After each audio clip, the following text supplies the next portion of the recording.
Would somebody like to make a motion to go into executive session? So moved. Second. All right, any comments, discussion? All in favor, raise your right hand. All right, thank you very much. We'll go into executive session to receive a legal briefing from the city attorney, section 3470. Thank you.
evening. We're coming back from executive session, and we have nothing to report. I'll call this meeting to order, this regular council meeting, April 1st, 2024. We'll start off with the invocation and pledge. Councilmember Full.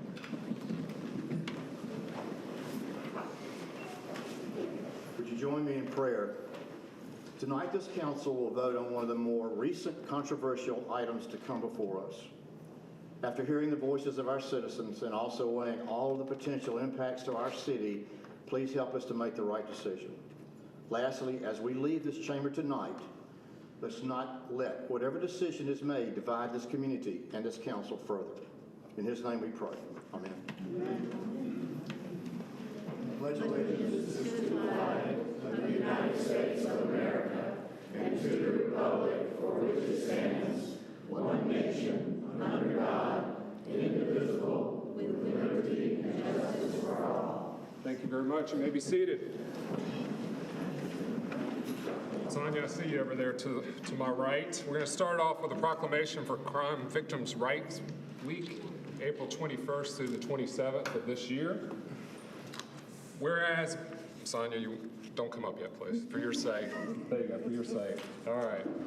Whereas being a victim of crime and navigating the criminal justice system can be frightening and confusing experience, since the passage of the Victims of Crime Act of 1984 and the establishment of National Crime Victims' Rights Week, an annual commemorations that's dedicated to promote victims' rights, services, and support, and to inform about victimization and effects it has on individuals, families, and friends, and the community.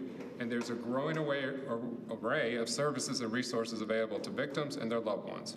Whereas honoring the rights of victims, including the rights to be heard and treated with fairness, dignity, and respect, working to meet their needs rebuilds their trust in the criminal justice and social service system.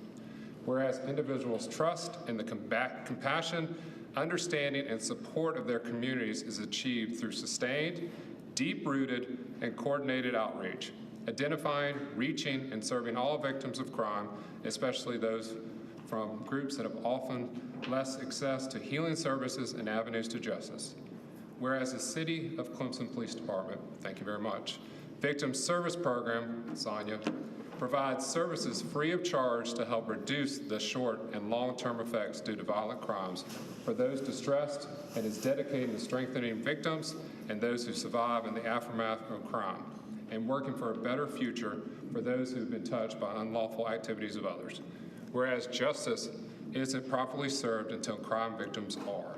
Now, therefore, I, as mayor of the City of Clemson, do hereby proclaim April 21st through 27th, 2024 as National Crime Victims' Rights Week in Clemson.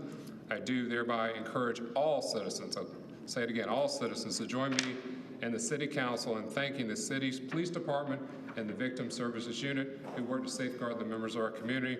In witness whereof, I hereunto set my hand and cause the great seal of the city to be affixed this first day of April 2024. Thank you very much, Sonia. I'm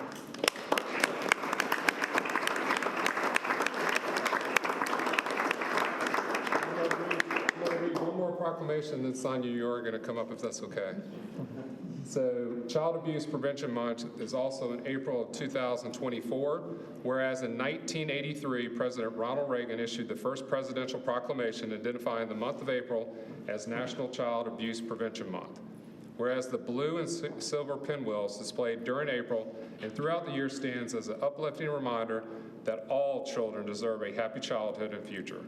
Whereas child abuse and neglect is a serious problem affecting every segment of our community. Over the long term, children who are abused or neglected are also at increased risk for experiencing future violence and penetration, substance abuse, delayed brain development, lower educational attainment, and limited employment opportunities. Whereas parents who have inadequate parental skills or experiencing health or financial issues have more difficulty parenting and providing care. Whereas educating adults about how to use positive coping skills, seek options, and being flexible enables them to be stronger, more resilient individuals through their lives and create more stable environments and brighter futures for children. Whereas educating adults about how to use positive coping skills, seek options, and be flexible enables them to be stronger, more resilient throughout their lives. Whereas we acknowledge that we must work together to increase awareness about child abuse and contribute to promote the social and emotional well-being of children and families in a safe, stable, and nurturing environment. Whereas if we live by the unbiased impression of Jeff Warren, we are not put on this earth for ourselves, but are placed here for each other. If you are there always for others, then in your time of need, someone will be there for you. I do not believe we will begin to see the changes needed. I do believe that we will begin to see the changes needed. We must all do our part to help build stronger children and give them access to safe, healthy futures. Whereas on the behalf of the children of the city of Clemson and beyond, let us join together to prevent child abuse and neglect not only in April, but all year long. Now, therefore, I, as mayor of the city of Clemson, do proclaim April 2024 as Child Abuse Prevention Month in the city of Clemson and urge all citizens to recognize this month by dedicating ourselves to the task of improving the quality of life for all children and families. And witness whereof are hereunto set my hand and cause the great seal of the city to be affixed this first day of April 2024. Thank you very much, Sonia, for everything you do, and the police department. We greatly appreciate it.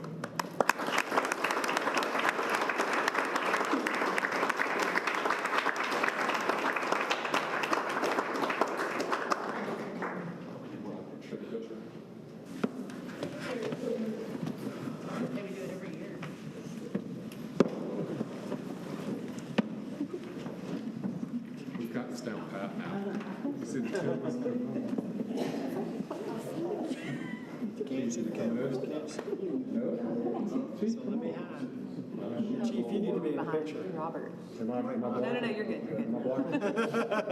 It's going to be off center anyway, just a little. You're behind. Should be a picture of her with you. That's a good idea. Bob. I'm out.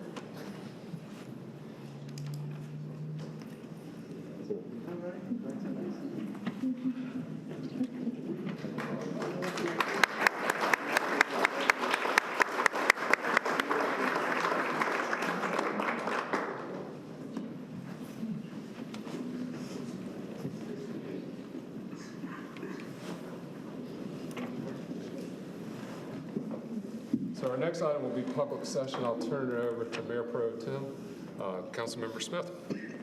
Good evening. We have a full house. Thank you all for being here tonight.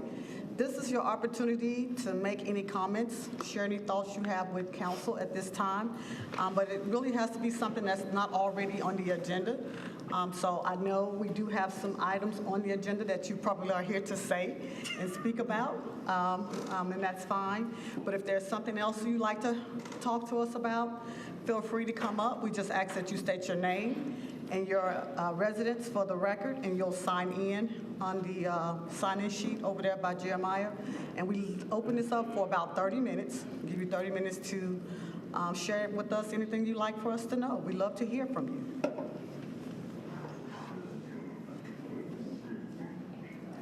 All right, come on up.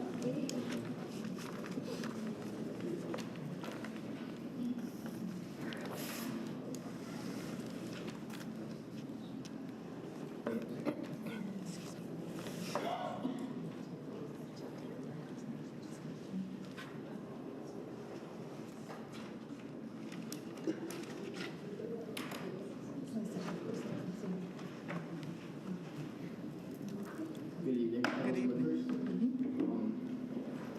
My name is Andrew Evans.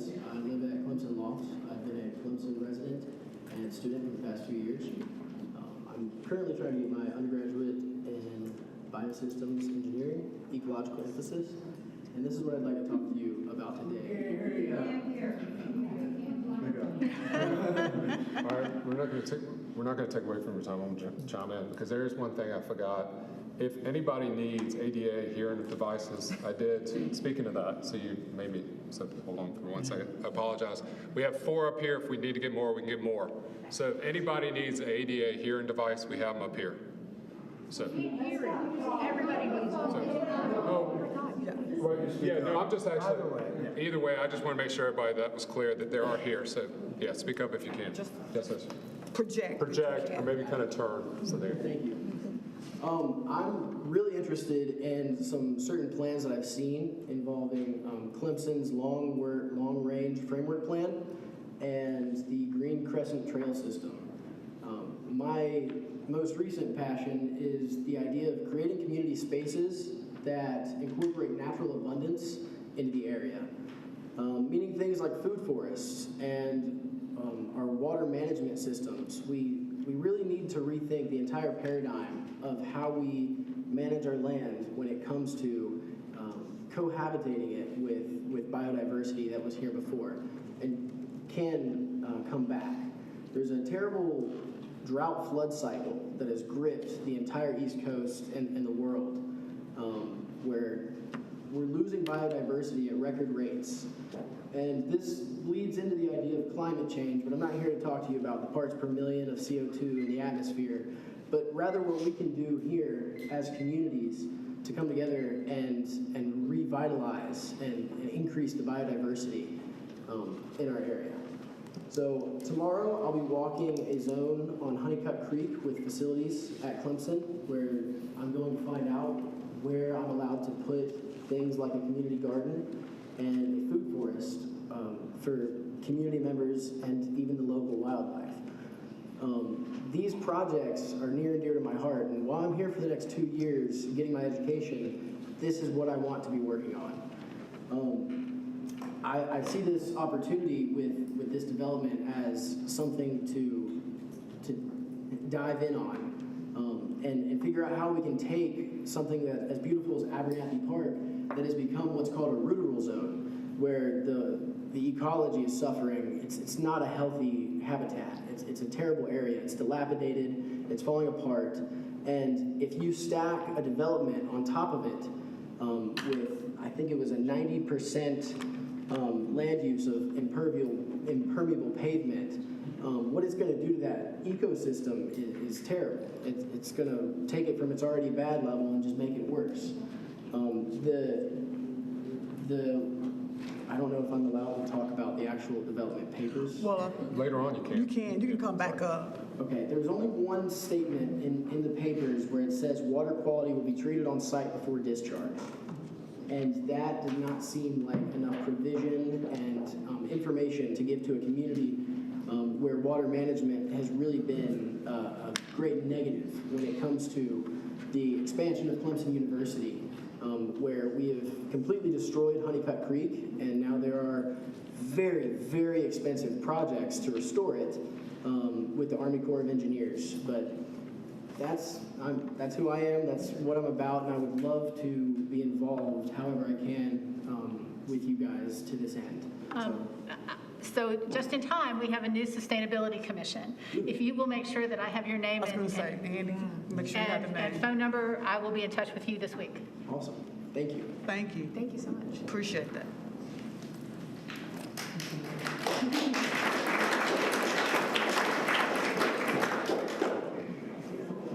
Are there any other comments from the public?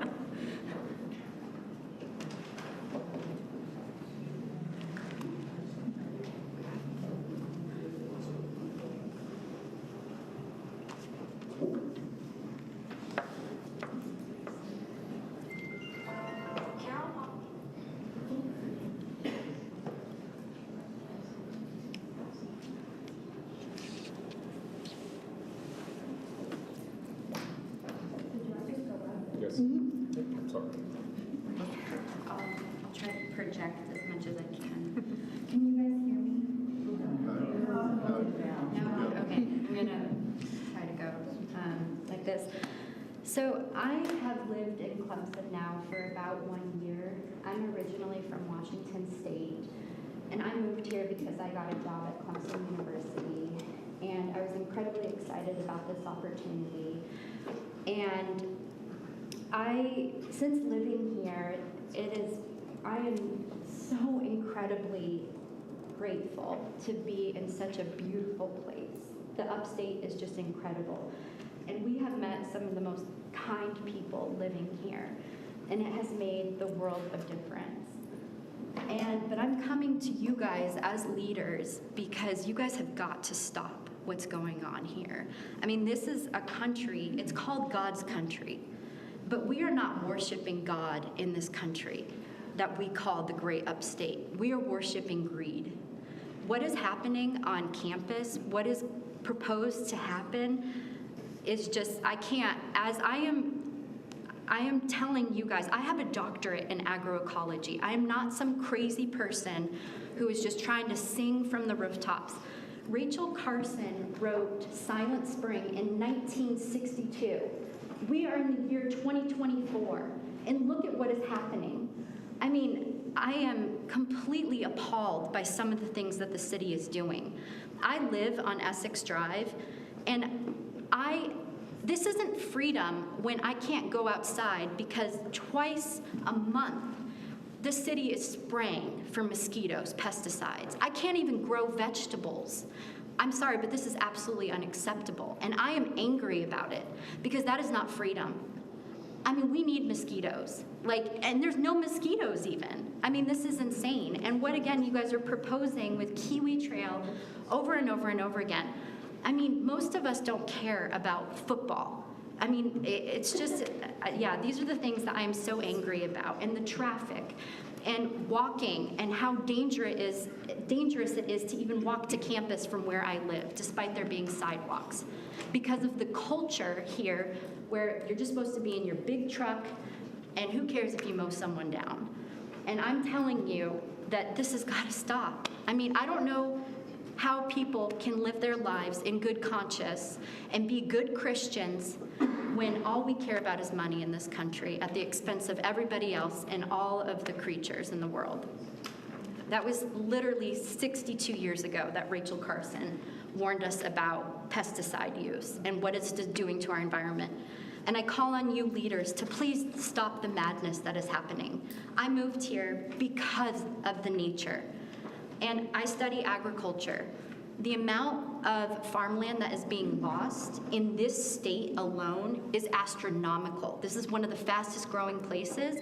And development is okay, but it can be done in a smart way that benefits everybody.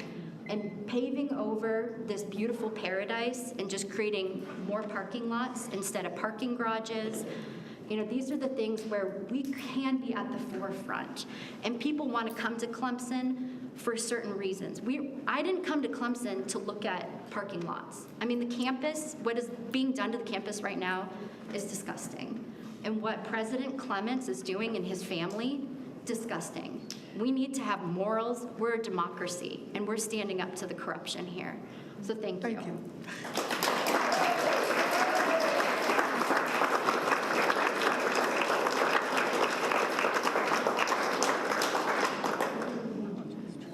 Any other comments?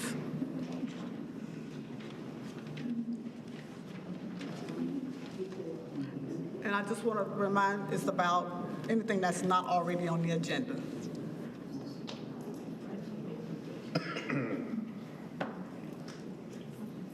And if we hear the buzzer at 3 minutes, I'm going to have to try to interject so that the next person can come up, but if you can limit your comments to 3 minutes, we'll appreciate it. Thank you. Hello, my name is Greg, and I live on Essex Drive here in Clemson.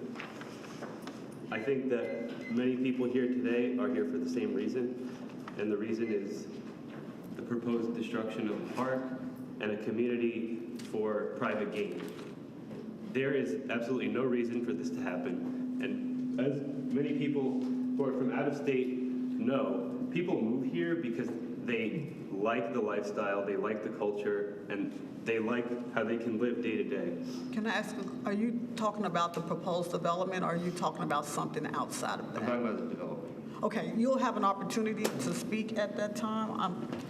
I just want to be mindful because we will have public comments for the actual proposed development. Okay, But this is to be about anything outside of what's on the policy, what's already on the agenda. Okay, the last two seem like they were pretty related. So.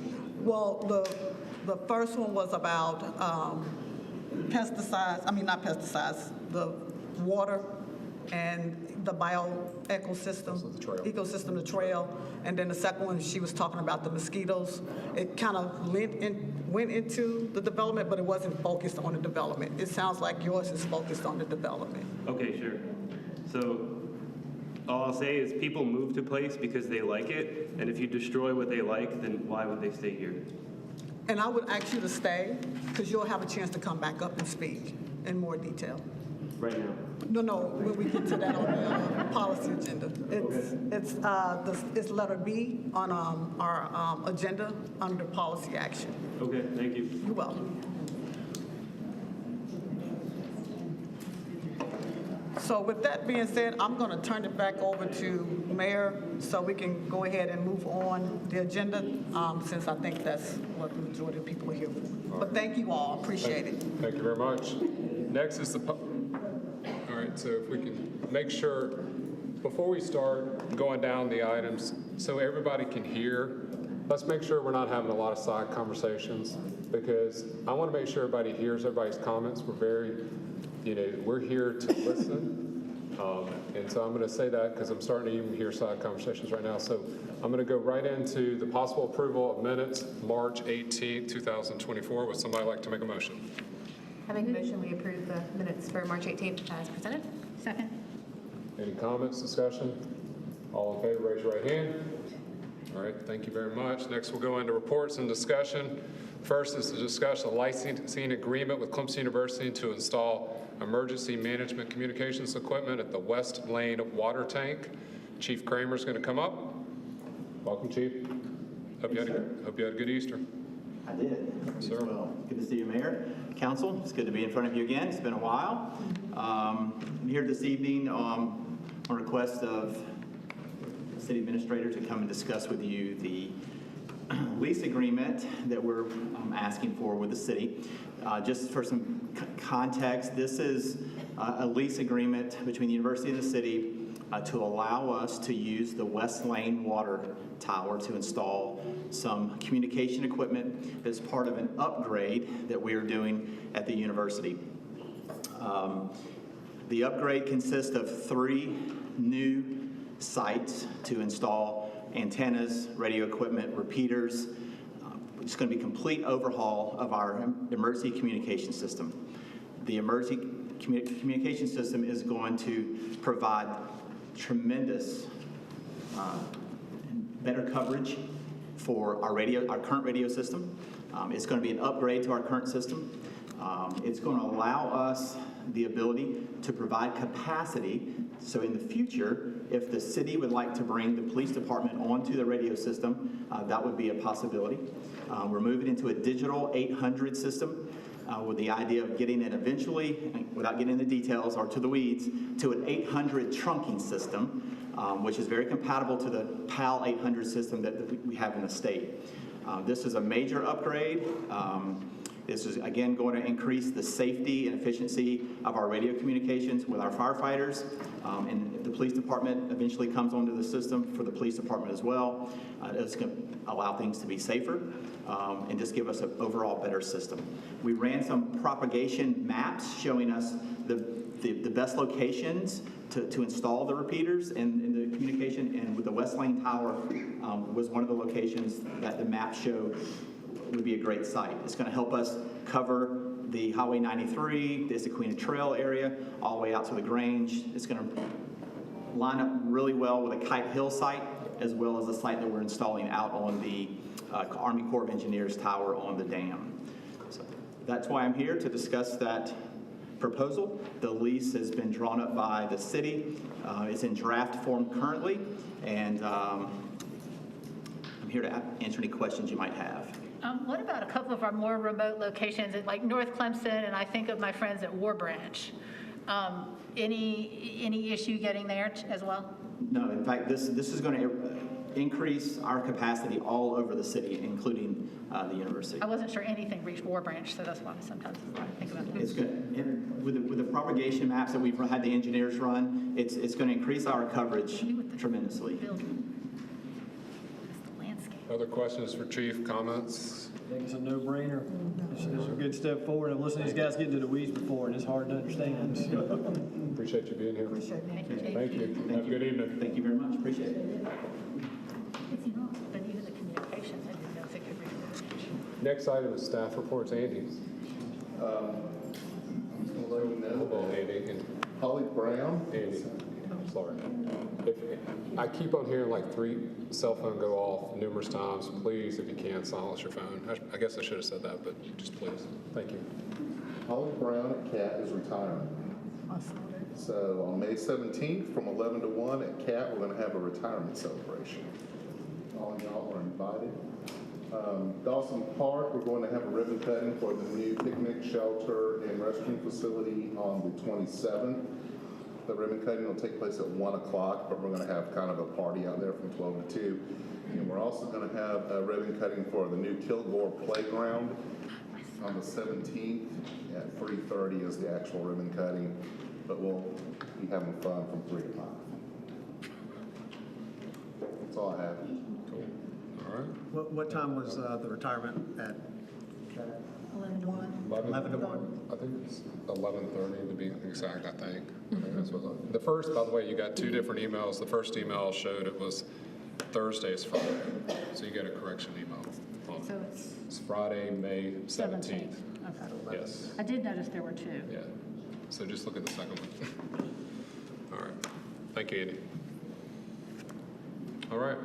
Next, we'll go into policy action. Just as a reminder, we have a 2-minute limit for any discussion, unless City Council authorized 1 extension of 2 minutes. So just keep that in mind. Jeremiah is going to keep a clock as well on any of our policy action items. And so I'm just going to go ahead and put that out there, 2-minute limit per speaker. So first item is to consider a second reading of an amendment to chapter, okay, I'll read it on here. Oh, that's all right. Consider a second reading of an amendment to chapter 2, article, thank you, Andy. Division section 2, to provide language to enhance equity and inclusion among boards and commissions. Councilmember Smith is going to lead this discussion. Well, this is our second reading, and we made some adjustments, and so you have before you the language that we voted to approve at the last meeting. The only change that we added in here was to achieve this goal, City Council should recruit inclusive and representative applicants for all boards, committees, and commissions. For all applicants who otherwise meet all board and commission membership requirements, inclusiveness and representation should also be considered with filling vacant positions. So that's what we agreed upon, voted on at the last meeting, and so I don't know if there are any other items of discussion going forward, and if not, I mean, I don't have anything else to add at this point. Comments, questions, discussion? No one from City Council? Okay, yes. My name is Robert.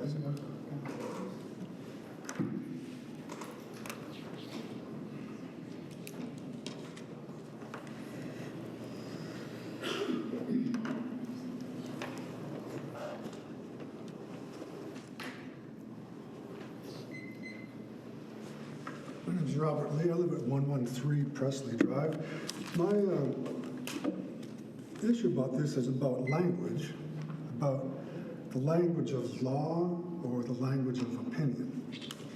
Should is not a legally binding word. I looked everywhere I could look to find, I looked in dictionaries, and I wonder if I might ask you a professional legal opinion. I'm not a lawyer, but I'm kind of a language geek, and should is not a binding, legally binding term. So is non-binding, is kind of a nonsense. It doesn't make sense to me in any facts sense of the word, but so I wonder what's the sense of this ordinance. An ordinance is a thing to be enforceable, but it can't be enforced because it doesn't use a legally binding should. It's an ordinance to enforce an opinion. I don't see how that could ever work out. unless there's vote trading or something, I don't know. I mean, I don't make sense of it by the facts. Anyone make sense of it by the facts? Any comment on should as a legal term? I don't give legal opinions in open session. So every definition I can find in legal dictionaries everywhere, should is not a legally binding term. So there's an ordinance meant to be legally binding that does not use legally binding language. So to me, it's nonsense to do that. Thank you for listening. Thank you. Do you have a proposed alternative? Okay. All right. Actually, that's, yeah, you get the opportunity to speak. If you'd like to, you're more than welcome. You got 2 minutes. If you want to come up. Okay. All right, yes, sir. Okay. Any other comments, discussion? Would somebody like to make a motion? I move we approve the second reading of an amendment to Chapter 2, Article 2, Division 1, Section 2-30 to provide for language to enhance equity and inclusion among boards and commissions. Second. Okay, comments, discussion? All in favor, raise your right hand. All right, thank you very much. All right, next item is to consider first reading of the plan unit development, proposed plan development hub, Clemson. Nathan, you're on the agenda, but I assume, okay. All right, I'll just remind everybody, I've already said it, but I'll remind everybody again. Just please, well, not please, we got a limit to 2 minutes to make sure everybody gets the opportunity tonight. But again, City Council does have the authorization to do 1 extension of 2 minutes, but please, like I said, limit to 2 minutes tonight. So we're going to start off first with the developers to give us an update of where they're at. And so I will turn it over to them.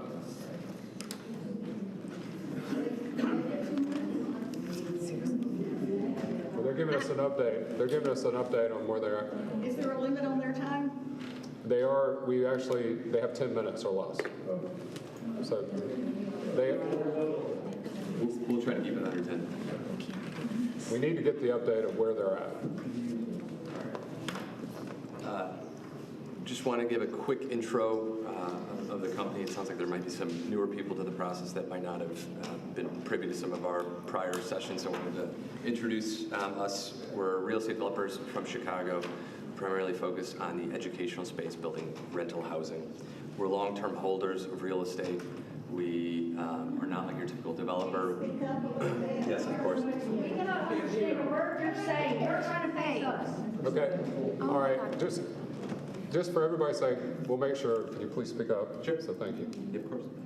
So we're long-term holders of real estate. We're not like your typical developer who will come into town and just build and sell. So we are set up to own these projects for the next 10 years.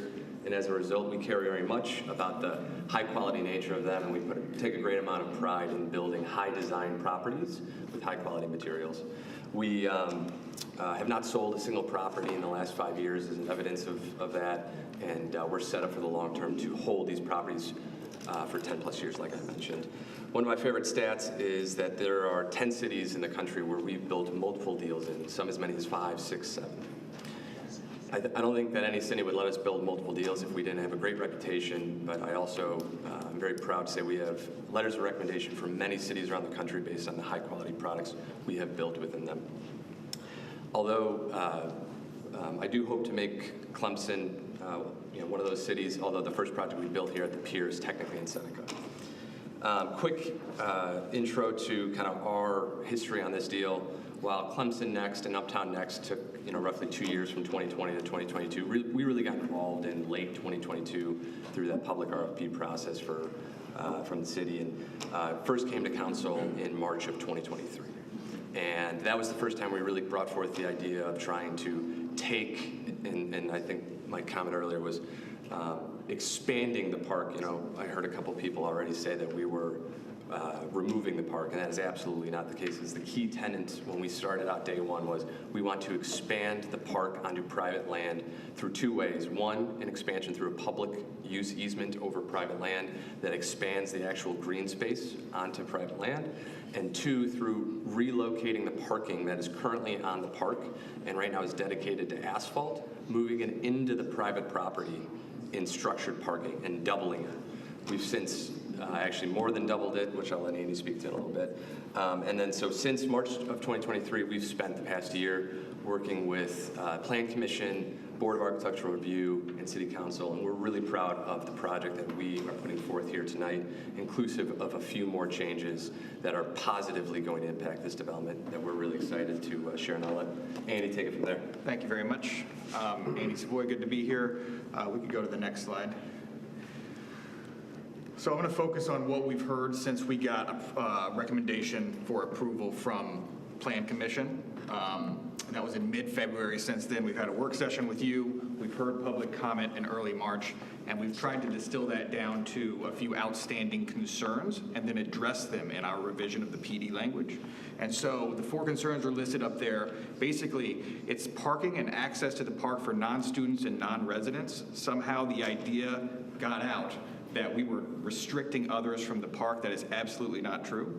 And we've incorporated a change to the PD language that expands the public's parking rights to that park to make it more accessible for everyone. There's concern about a lack of housing options that would appeal to non-students. We've addressed that as well. A desire for a retail leasing plan that will attract the right tenants to activate the space in a way that I think we both have in mind, that would draw the community in at large and not just residents of the project. And then there's concern about traffic generated by the project. So we can go on to the next slide and I will hit each of those items. So the first is the public parking and park access concern. During the public hearing in early March, we were proposing 75 spaces covered, and there was some level of balking at that, as if that was not enough. We think that it was enough, but to basically double down on our commitment to making this space a public space, we're now including the bottom floor of the residential deck during the summer months. Those would all be 9-month leases for our residents. So during the summer months, that would open it up to additional public parking. So that would increase the number of public parking spaces from 75 to 135 during the summer months. And that's when you'd have farmers markets and programming in that space. Anyway, there are 19 spaces that currently exist in Abernathy Park that could then be taken out of the park and redone, and that would basically expand park space for the public. So just really quick, that would be on a permanent basis more than tripling of the existing parking on site, assuming no more parking exists within the park or on Kiwi Trail as a public right-of-way. And then in the summer months, an almost 7 increase in the number of parking spaces on site, not including any public parking. We can go on to the next slide. So the next concern was lack of housing options that would appeal to non-students. So we have these neat kind of townhome units that are at various locations throughout the project. They all have front doors that enter directly into the plaza or directly outside to the public realm, that you don't actually have to go through the lobby. And so we are committing for those 20 townhome units to lease them on a by the unit basis only and not by the bed. And we would design those with features like walk-in closets, primary suites, half baths, design features that you don't typically see in student-type product, so that those units would appeal to non-students. And so we have made that commitment in the language. We can go to the next item. The retail leasing plan. So there was concern when we did our work session of, how are you going to lease this retail to the right tenants and make sure that it's successful and activates the space? So what we've done is we've integrated a new concept into the language of a target commercial user. We've defined that as fine dining, food halls, breweries, upscale grocery, convenience uses, boutique clothing and apparel, bakeries, coffee shops, ice cream stores, and the like. So for any tenant, we would offer a tenant improvement allowance package of $40 per rentable square foot. But if you qualify as a target commercial user, if you're one of those uses that I just listed off, we would, first of all, we'd give you 1 year free of rent on a 5-year lease. We double the TI allowance from $40 to $80 per square foot. And we'd make reasonable accommodations to allow for the outdoor seating within the plaza if it's desired by that tenant's business plan. So we're really setting the parameters for how we will basically subsidize this retail space for the correct retail uses that will activate that space and draw the public in. And so 1 year of free rent for a 5-year deal is 20% of the rent for that tenant, right? That's a huge deal for these retailers who are taking a huge bet coming into new retail for the first time. And so that and then the doubling of the TI are huge ways that we can help incentivize the right tenancy here, because the upfront starting of a retail business is by far the hardest and riskiest part. So if we can minimize that risk for these small business owners, it's going to go a long way in filling it with the right tenant. And then lastly, we've incorporated prohibited commercial users, which are just all the users we don't want there: vape shop, smoke shop, medical office, things that don't really activate the space. And so that was our way of trying to control a little bit better the result that we're going to get. The last concern is traffic. I have a very boring looking chart there. I don't know if you can zoom in, Andy, but one of the concerns, and validly so, is that traffic is bad, especially along 123. And that the project, as proposed, would result in worse traffic.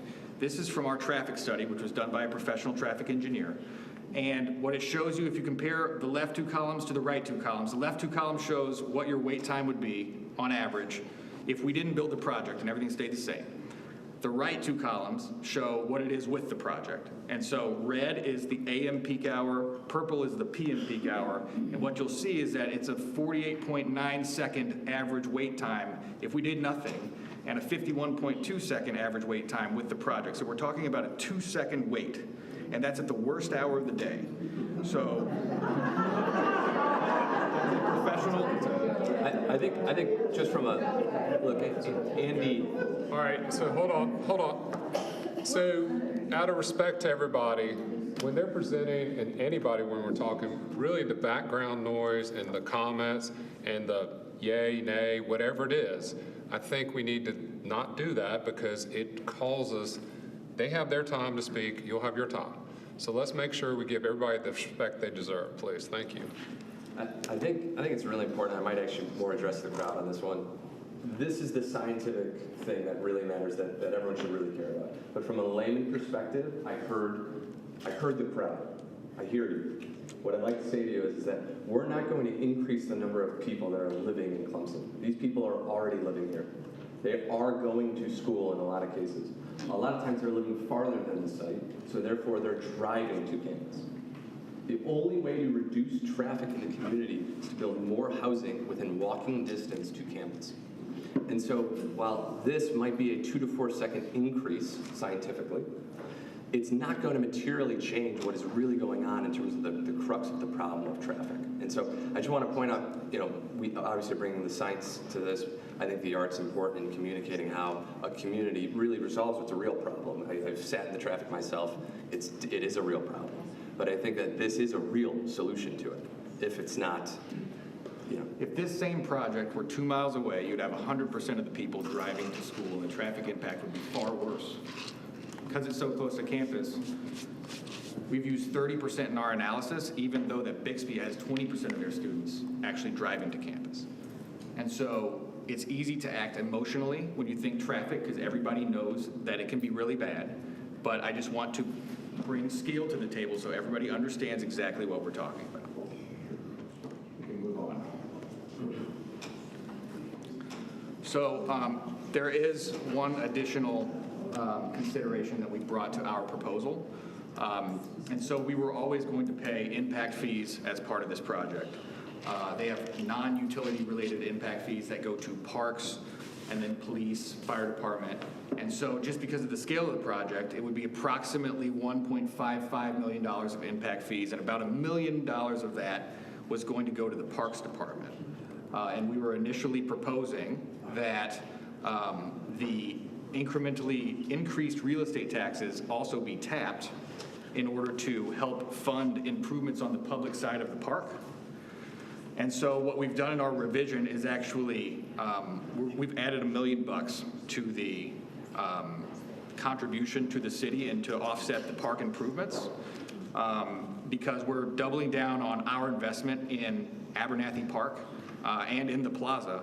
It needs to be a very active, successful space, and we are on board to contribute to that. And so that is a positive change. And we can go to the next slide, which will be my last slide, I believe. which is just to remind you of all the public benefits that we're proposing here. A lot of it is, there's been a lot of misinformation kind of flying all over the place lately, and so I just want to re-hone in on what we are proposing. We're basically proposing a project that is extremely consistent with the Uptown Next plan, so consistent that the Plan Commission voted for a recommendation of approval. There's a printout of all of the Uptown Next goals in that small blue square, and we're doing every single one of them.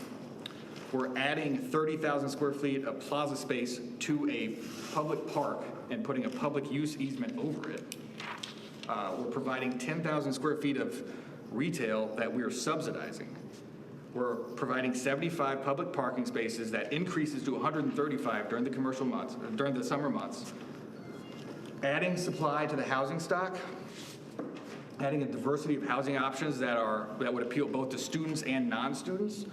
We're going to be contributing roughly $1.6 million in required impact fees, plus another $1 million voluntary donation as part of the project.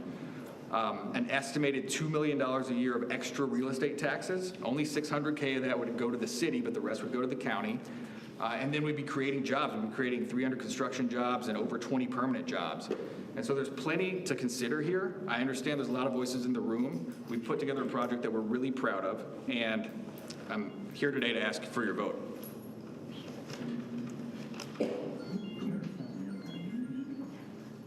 That's it. The only thing I'm going to turn to Andy to clarify the impact fees, that total. Yeah, we calculated it'd be about $4 million when you added water tap fees, sewer fees, police impact, fire. Remember, they're not including utilities. So that's the delta. Right. Yeah. Thank you. Yep. Yeah. Do you want to say it louder, or you want me to say it? I'll say it. So you'll see up there 1.6 million impact fees. The total impact fees are approximately almost $4 million. A little over $4 million. They just left out the utilities portion, water and sewer. Just make sure that. But that would have had to been done no matter what, right? That's right. That pays for work that we would have to have. I just meant another developer Yeah. would have had to do the same Right. thing. Correct. Correct. And you guys will be making $15 million a year on this? I don't know. That's what it adds up to be. Average price, 1,324 beds, $15 million a year. We do not operate at 100% margin. But Well, I understand that part, but that's still a nice number.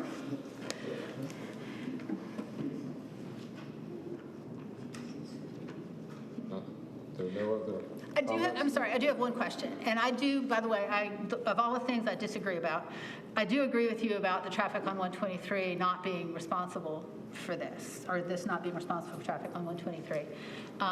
Guys, I hate to tell you, that's people going to Anderson and Ringville. It's not students hanging out.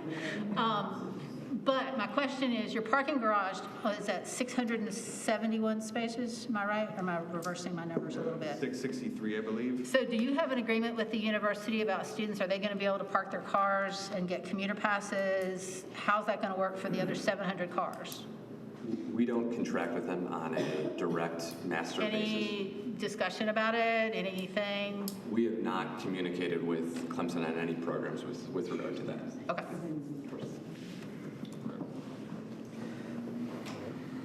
Appreciate the update. Of course. All right. 123 is Next will be opportunity for public comment. Before we have individuals come up, Councilmember Smith is going to read. We did receive 4 before the cutoff time today. She's going to read those 4, and she'll try to get them in within the 2 minutes. If it's not within the 2 minutes, there's pressure on you. I'm sorry. If it's not within the 2 minutes, she will try to capture it quickly. Yeah. So I'm going to turn it over to her first. All right. This is from, trying to find the name on here, Catherine Huddle. And it says, it should be obvious to every member of City Council by now that the vast majority of residents are strongly against the proposed public use development. The alternative is allowing the developer to follow current commercial mixed zoning for this property. I can think of only a few reasons where a sitting representative would vote against the wishes of the vast majority of the people who elected him or her. Reasons that come to mind are a conflict of interest, or they think they know better what is best for the community than the people who elected them. Clearly, a conflict of interest exists. The owners of the property have personally sued you and paused the suit until this vote. Read that again. Read that last sentence again, please. The owners of the property have personally sued you and paused the suit until this vote. That certainly appears to be designed to intimidate you and influence your vote, which causes a conflict of interest. Until a personal suit against you by Kiowee Trail has been resolved by the courts, you have a conflict of interest and should recuse yourselves by City Ordinance 2-47, conflict of interest. If you haven't yet, please study HUB's proposal in detail and compare key elements of the existing CM zoning to the developer's proposal. Please look at the building height, number of resident setbacks, resident parking requirements, parking for development, residents, road uses, tree preservations. So ultimately, do not, and then she says the Planning Commission did not unanimously approve this plan. So there's a reason. And I'm just gonna try to, it's more about, it continues in that vein, okay? So just last thing I appreciate, a great woman once told me, you always leave a place better than you found it. Larry Abernathy unquestionably left the city of Clemson better than he found it, will you? Next, we have Melissa Loper. And I'm trying to see. Melissa Loper says, we can't keep losing places like these. We need more little shops, not more apartments, plus you will destroy more of the lake. And hello, we need lakes and ponds for wildlife and us. So that is her comment. Then we have a comment from Chris Elizer off of Fogle Street, and he says, I have been in the public sector my entire career and have served most of it in leadership positions for water and wastewater utilities. Thus, I'm aware of costs imposed on infrastructure associated with new development. Because of my understanding of maintenance of infrastructure, the need for new and renewed capital, utility assets, and smart growth concepts, I am writing in support of the concept of the proposed Hub Clemson project. Emphasis on the word concept, as it would need to comply with all legal city requirements. A few reasons why. He says this is infill, not sprawl, because there's been conversations about this being a form of urban sprawl. However, he disagrees. He says that it's being proposed, that what is being proposed is known as infill and is in line with smart growth. The resources needed to support this project are already there: water, sewer, roads, and the like, and they do not have to be extended to reach it. Sprawl is often caused when construction takes place in an area where there is not the infrastructure to support it at that time. Also, number two, growth paying for growth. The developers are reportedly paying $3 million in impact and other upfront fees. The city recently increased their utility impact fees, which I wholeheartedly support. By taking this position, the city decided that growth will pay for growth, which will reduce or eliminate the financial burden on all existing residents and customers that are already paying property taxes, utility fees, and other such costs associated with living or working here. Third is prohibiting this project legal. I have concerns about the legality of not allowing this project to proceed simply because people don't want more student housing. I would like for Clemson's legal counsel to address this in open session so the public can become informed about whether or not it meets applicable ordinances. Believe me when I say that I know that legal costs are expensive, but never more so than when the fees are associated with cases that cannot be won. And fourth, it's better than the blight. Abernathy Park is potentially one of the city's greatest assets, yet it's directly across the street from these decayed and neglected properties of Kiowee Trail. Once constructed, the hub will be a great improvement to what's there now. Note to City Council, I say potentially one of the city's greatest assets because Abernathy Park suffers from age and neglect. I would like to see the city do a better job of maintaining this and all of the other parks, but that's a whole different matter outside the scope of this letter. So that's where his position is. And finally, Gay Bree Eitenmiller. Eitenmiller. There we go. City Council and the mayor should listen to the residents who elected them and vote no to rezoning Kiowee Trail for planned developments. And those are the comments. Thank you. You're welcome. Can I have that letter, please? Chris was one of my students. Okay. Track him down. Okay, we will open it up. First come, first served. So here, I was gonna say, Greg wants to come on up. Finish your comments from earlier. Yes, sir. Now it's relevant. Yes. I would like us to have public access to the entire data set that you guys use for your analysis, every single data point, because it's very easy to lie with statistics, as I'm sure you know. Everyone's heard that before. So I would like us to be able to analyze the data for ourselves, because you guys will not be living here with consequences.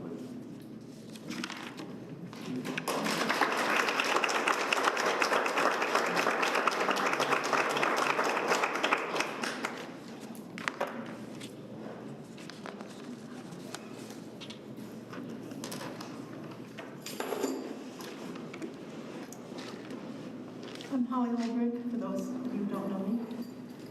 I've lived in Clemson for 57 years, and I have serious reservations about the scale and impact of the proposed zoning changes for the Kiowee Trail project. I believe the recommendations to council from the Planning Commission was made without adequate information, including new members of the commission who did not have time to get up to speed on this complex and challenging proposal. I believe that due diligence requires a very minimum, giving the Planning Commission the opportunity to consider some of the issues that have already been raised. First, the protection of Abernathy Park in terms of access, and not hopefully through two high-rise student developments wending their way through and hoping to find a parking space. It's highly valued by our residents. I served on city council when we created the park, and also when we arranged a transfer of property from the school board for the area that now houses a museum, an arts center, and the child development center. And these decisions were made with ample public input and considerable debate. The second issue is my doubts about the traffic study. I know students don't consider this close to campus. It's not walking distance if you're a student and you wake up late and have to get to class on time. I think there's going to be a lot more traffic than is estimated. But the most important issue to me is whether it's possible to provide the fire protection in such a high-rise congested design, and how much the added cost for special trucks as well as additional staff will be. So what would be the impact fee sufficient to cover both the additional capital costs and continued operating costs for emergency services? I urge you to delay a vote until the Planning Commission can acquire and evaluate that important information. Beyond the immediate vote, I am deeply disappointed by the council's handling of this matter of great concern to our city. If the zoning change is approved, we are giving up any possibility of having that property used in a way that is not a burden on the city. You are accountable not to outside developers, but to the voters who elected you.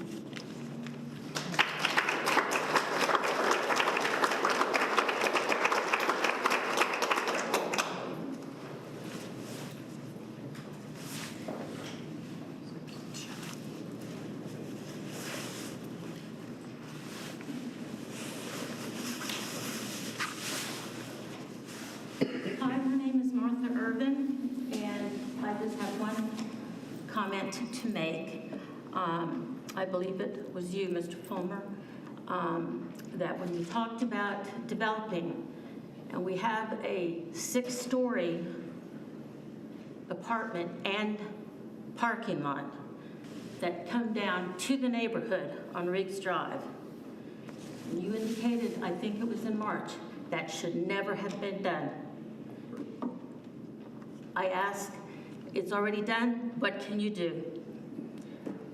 Please keep that in mind when you're voting. Once this is done, it's done.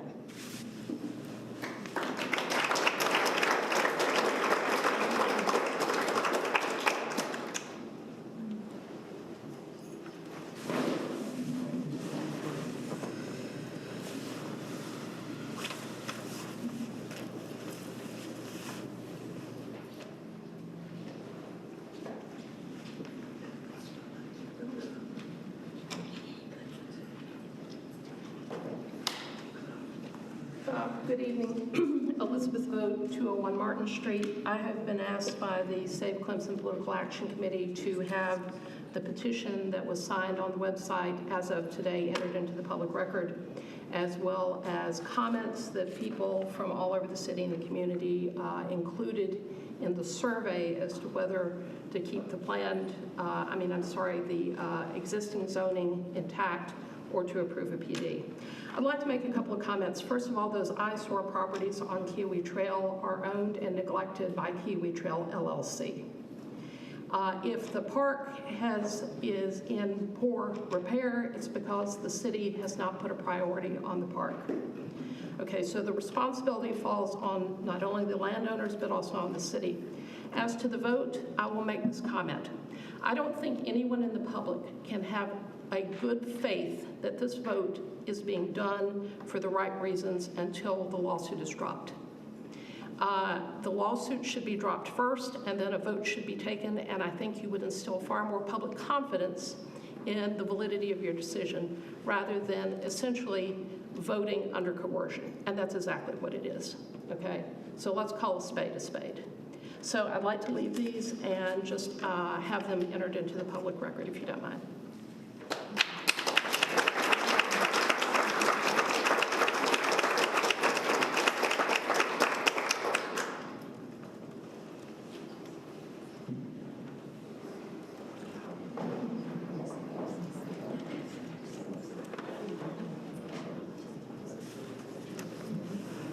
Hello again. Hello.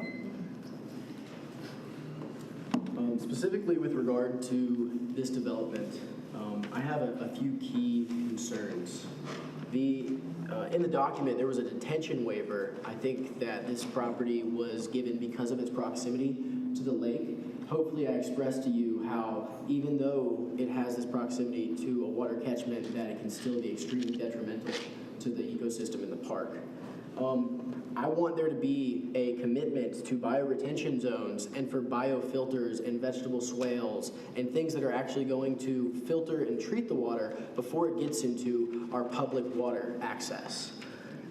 Traditional water management should not be the status quo here, and there should not be any sort of waivers for something that can have such a big impact on our local community. I also have concerns about public parking being used by students who are living there.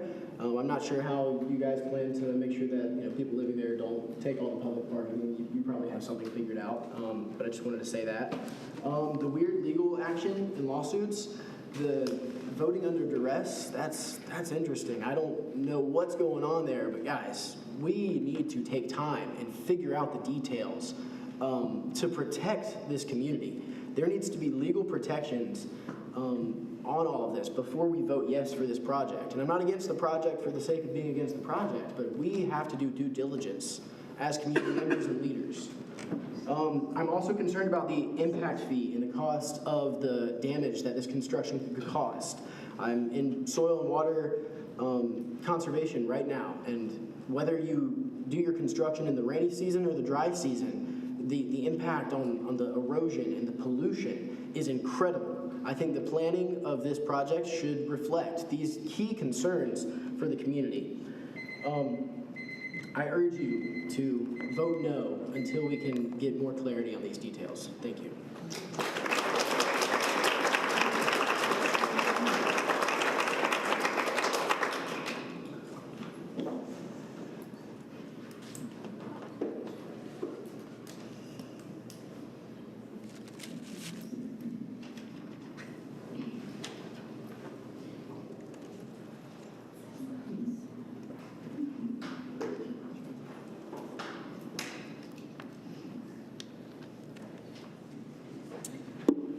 I'm David Allison.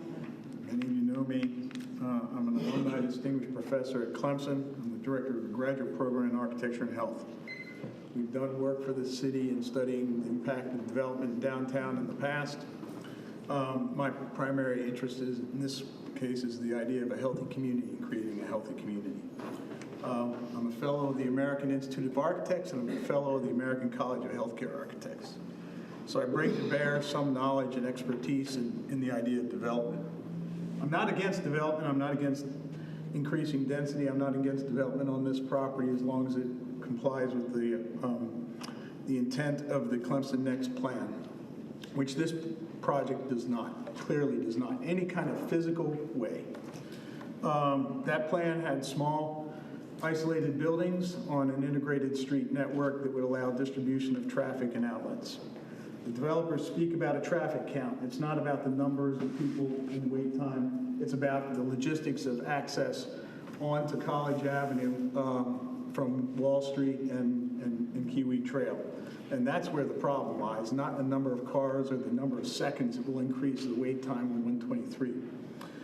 This building, I've presented to this council before, the fact that this building is one single massive building that would not fit on one entire city block in Midtown Manhattan that houses the Empire State Building, nor would it fit on one entire city block inside the Loop in Chicago that houses the Sears, the old Sears Tower, two of the biggest buildings in the United States.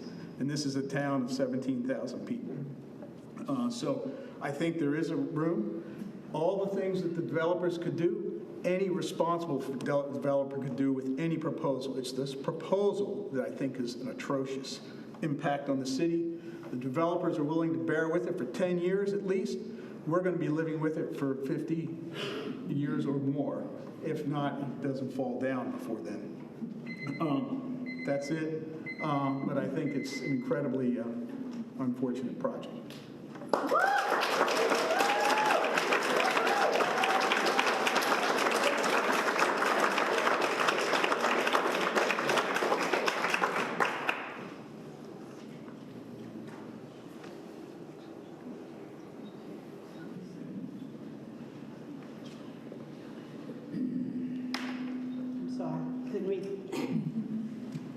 Hi.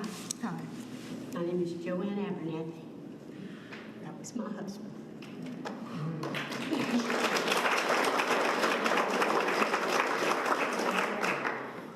I deliberately have not said a lot over the months because I get a little, anyway. Somebody mentioned traffic. Not to say you're not telling the truth. However, I was at ATI 1 week ago. Maybe I could give you the exact date, but I left that that place at 12 o'clock. I had an appointment at the hospital in Anderson at 2:30. I was late. I'm sorry, but that is the truth, so help me God.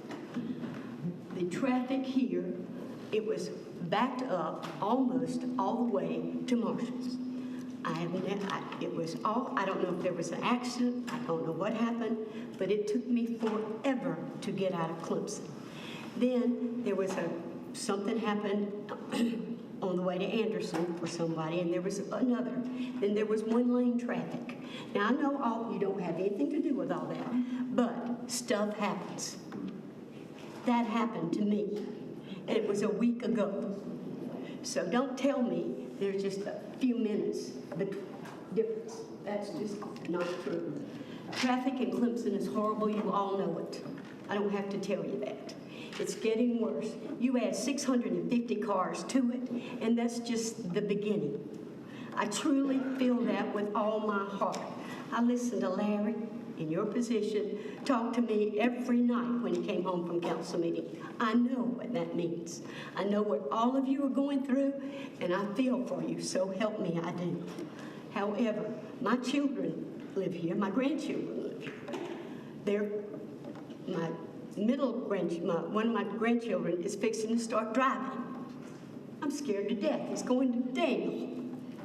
You got to know it's bad. But that's not the only thing. I love Abernathy Park, and the way you said it, can I continue?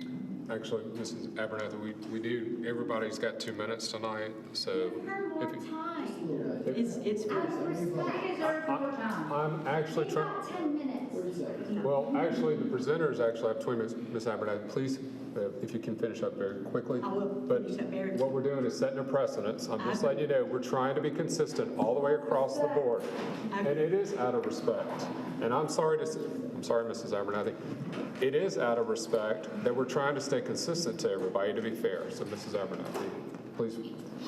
Yes. Okay, I don't know a lot of you, like I used to do at council, but I am asking you with all my heart to please think about this long and hard.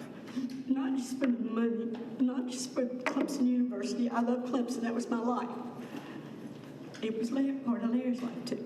But this is not a good thing. You have got to know it's not a good thing. And I am praying with all my heart that you vote no. Thank you.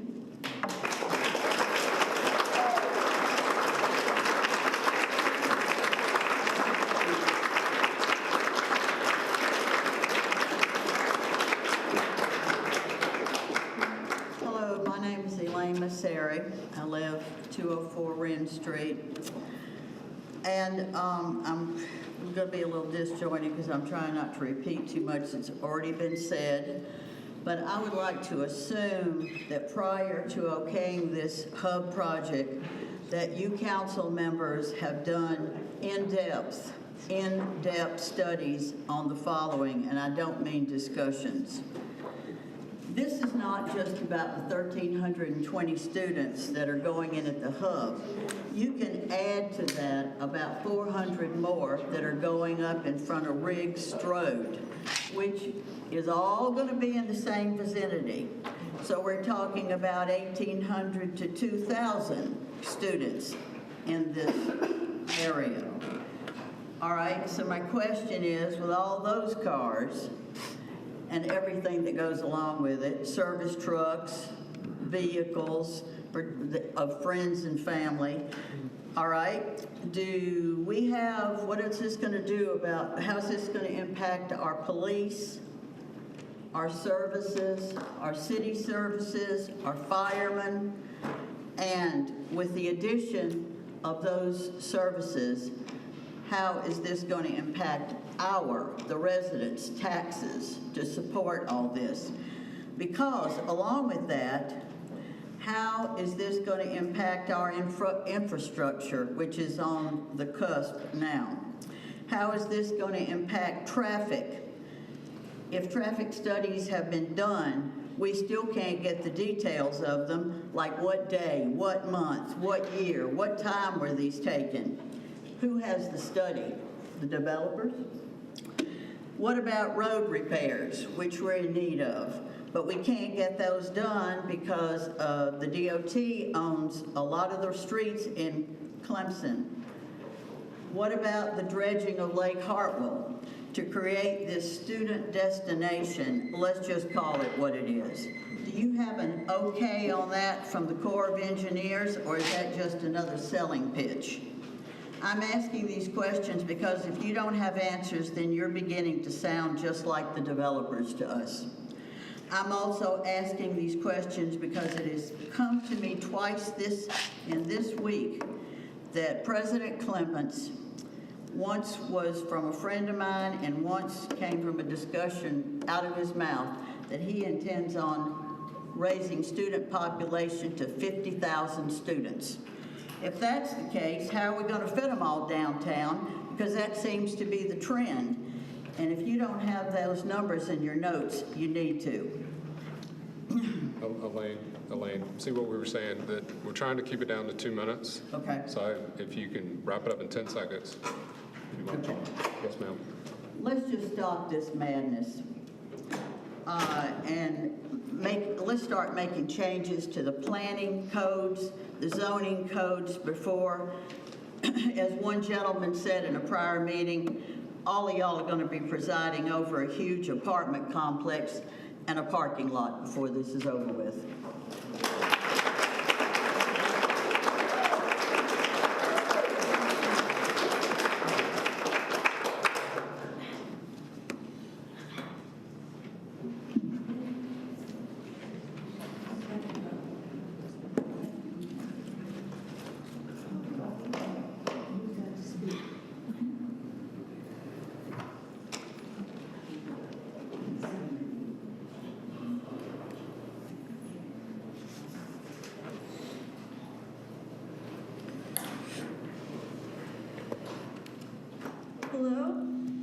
first off, I'd like to say I am an employee of Clemson University, but I am here in my capacity as a private individual, and nothing that I say should be taken as representative of my employer. So I had some things I was going to say, but I think instead I just want to make some quick responses to things that have come up today. So I want to second the woman who made the point, because I also wanted to make this, that the evidence given that Kiwi Trail is derelict as a selling point for this is entirely something created by the owners of the land. I've lived here for about 6 years now. I've been going to Abernathy Park during all of that time, and I have seen those houses never be maintained, have fires, and the city has done nothing to hold the owners of the land to account for that. The second thing is that 20 townhomes is simply not enough. It's laughable with the amount of housing for professionals and families that we need in this area. And the fact that they are designed for non-students isn't going to stop students from renting them. They do that already in the place where I live. There are, and first I guess I should also say I'm not opposed to development. We need more housing. We need more upkeep. But this particular design is not going to match it. And my last point, and I think is one of the most crucial here, is there was a key point made in the developer's proposal that I think reflects their attitude, which is that their solution for parking in Abernathy Park is only during the summer months when students are not there to devote part of the parking garage to local residents. This is reflective of a concept where this area will be for 9-month residents, and that 12-month residents will not have access to Abernathy Park except during the summer when those 9-month residents who occupy this, who are going to be here for a few years and leave, are there. What we really need is more housing for people who are working class, who aren't rich, and who need someplace safe to live, which right now Clemson doesn't have. We have a lot of slums in the California neighborhood. I've lived in some of those, and we have really overpriced places which have been inflated in cost by the fact that so many of these student developments, the prices, they can just keep putting them up because, as was pointed out in the Wall Street Journal, students are just taking out loans to pay for these. Thank you, and I appreciate your service.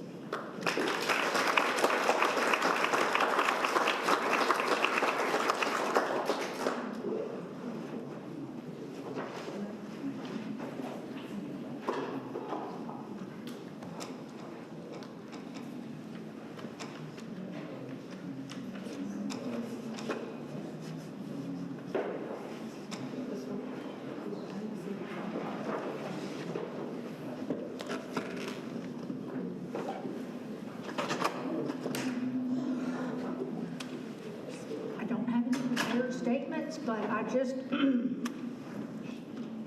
my parents moved here, or my mom moved here in 1952. My dad moved here in 1955. They got married. They lived in the prefabs on Clemson campus where I was conceived.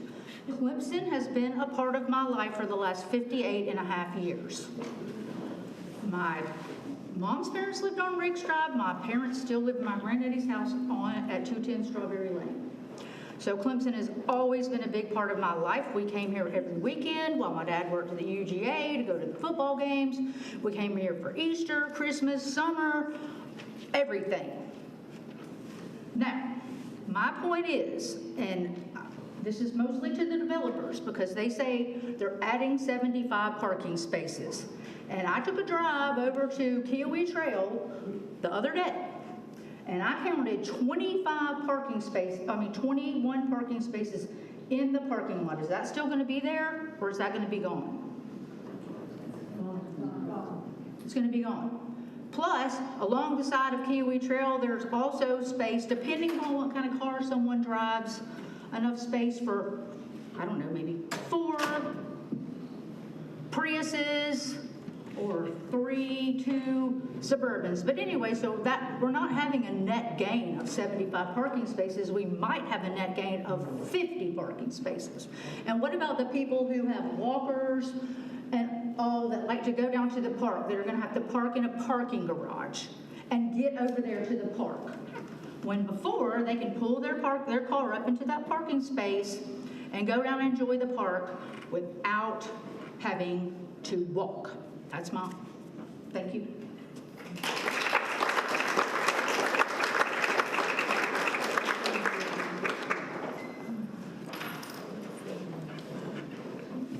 My name's Eleanor Hare. I live on 202 Crest Circle. I know you all were here a couple of weeks ago when we heard the developer say that the 1,300 students in their proposed thing would use their cars only once every 3 months to go to the grocery store. We all laughed, but they weren't trying to be funny. They really didn't know, or else I think they wouldn't have said it. For that reason, I would hope that the city of Clemson would do their own traffic study. There's another point. We did not see that contract until 4 days ago. I'm going to make the assumption that if we didn't see it, the board that approved it, the Board of Adjustment, whatever it is, did not see it either. I think that there was a lot of information in that contract we saw 4 days ago that the council was not able to answer at various meetings before that. For that reason, I am requesting that you send this back to the board that approved it and give them a chance to look at it now that there is more information they did not have when they approved it. Thank you.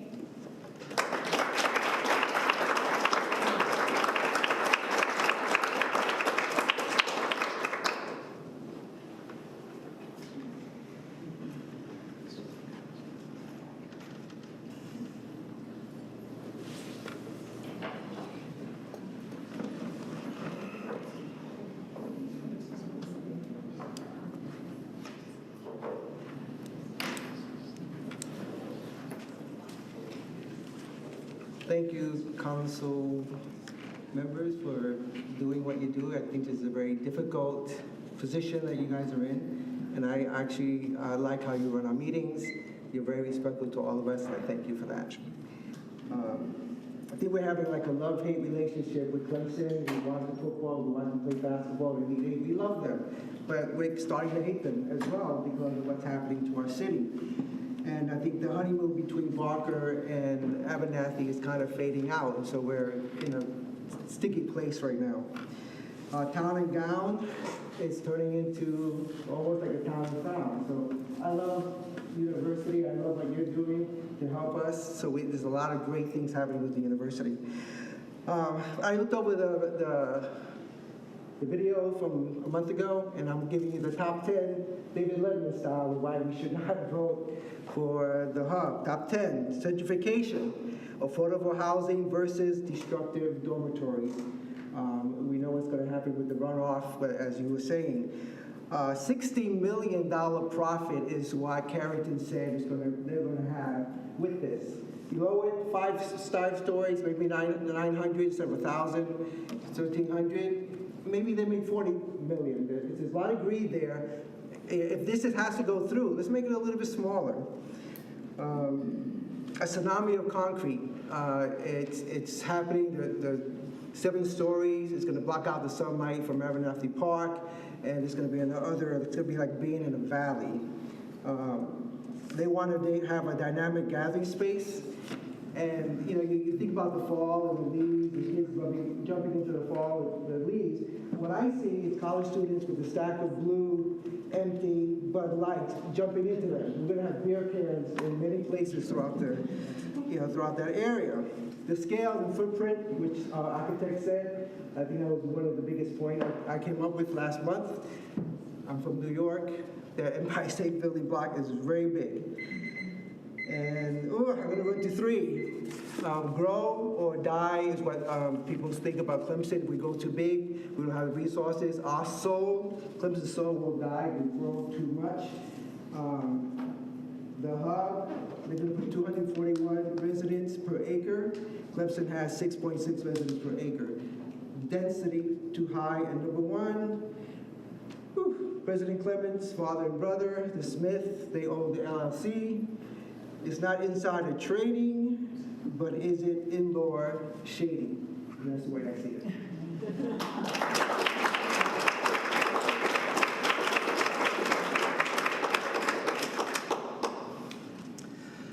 My name is Cameron Turner. I'm an associate professor of mechanical engineering at Clemson. I'm here personally because I'm going to look out on this building from my backyard. I don't want to see a 7-story block of concrete. I don't believe a lot of what's been said here. And I will say, I'm going to give the developers some credit, because if I had their job, I would have presented the traffic numbers just the same. I'm looking at the traffic numbers, and I've only seen them for a brief amount of time here, but when they talk about a 2-second change in how long it takes, that's based on whether projected deterioration of traffic in 2027, not based on what it is now. If you look at the numbers they give you now in their own study, we're talking about a 50% increase in dwell time at that intersection. Think about that. We're already complaining about what it is. When I teach my students about design, one of the things I teach them is you don't solve problems by making things worse and by making things more complex. You solve problems by trying to actually solve the problem before you add any complexity to it.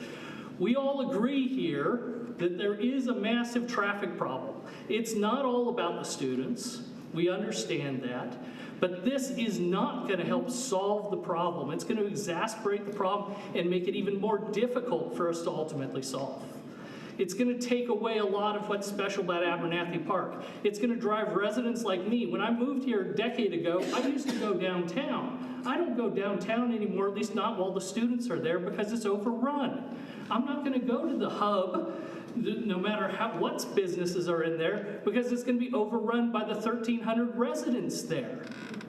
It's not going to draw people in. People aren't going to come in their boats down Abernathy Cove. It's a small cove that often is without water. It's been dry twice in the last 8 years. It's not going to achieve what Clemson wants it to achieve. I was here a few years ago when we talked about, I believe it was a 5-story building that I called the Great Wall of Clemson, that they wanted to build in the same location. That idea got canned. Part of why it got canned was the developers were not forthright with the council and the people of Clemson. I remember distinctly, their traffic study was conducted on Christmas Eve. I don't know when this one is studied. We haven't seen the data.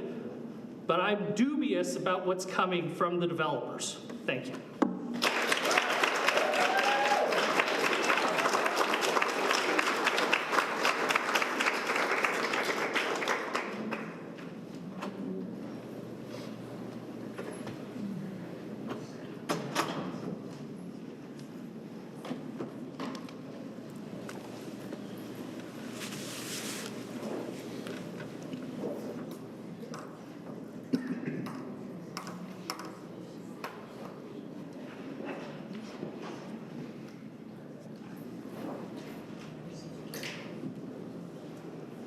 Hello, my name is Stephanie Platt. I live on 103 Mountain View Lane. One of the things that was nice to mention is that you're playing with people's livelihoods. If you're going to destroy the Potbelly Deli, you're going to destroy all those businesses on Wall Street, you're going to be destroying people's livelihoods building this project. I think also it needs to be the city's responsibility to deal with the parking. I don't think that the developers need to handle that. I think that's the city's responsibility. Thank you.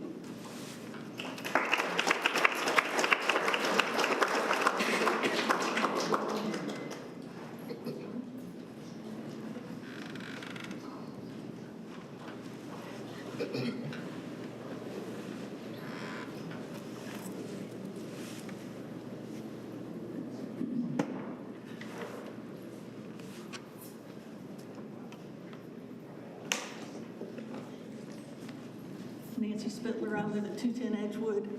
I sent an email to you guys this past week asking you to take a minute and go by Abernathy Park. I heard from Mayor Halfacre and Alicia back, and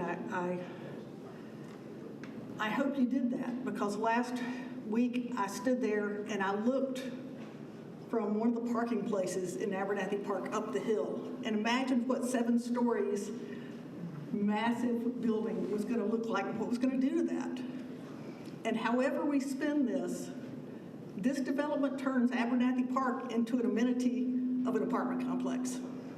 I mean, we can't, there's no way to go beyond it. And it's like now the developer's throwing $1 million into, we'll give you $1 million for the park. Well, so we've got the lawsuit and we've got $1 million. And yes, legally I will say this is not blackmail and bribery, but that's basically what it is. We've been blackmailed by a lawsuit. We're attempting to be bribed by $1 million to improve the park. To me, this whole development would be an absolute disaster. And I beg you to look at it and consider that. Thank you.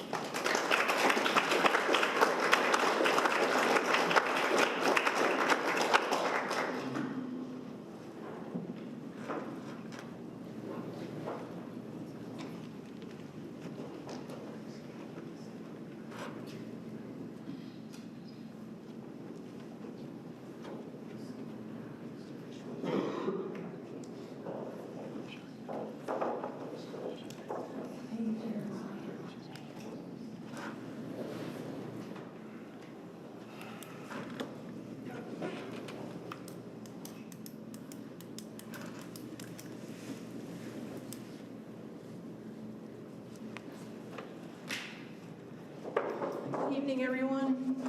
I'm Nanda Edgerton. I have this poster that was part of our rally.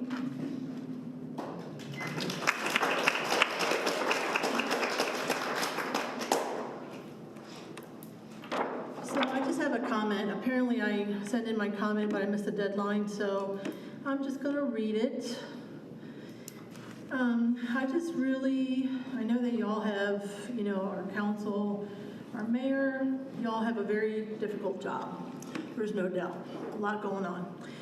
But I just would like to request, on behalf of all the residents that are in here, and then some, that our mayor and our city council really digs deep within yourselves, within yourself, and pull out the real reason why you're about to vote the way that you're, on this first reading, the way that you're going to vote, and that we all probably know that you're going to vote and don't want you to vote. So the question about for the rezoning for the hub. So is your vote based on money, or is it based on morals? If you took a look in the mirror and really were honest with yourself, which would it be, A or B? I think it's a fair question. I'm really sorry to have to even bring it up, but I feel that the words had to be said, and that's my request to y'all at this point, and I appreciate your time.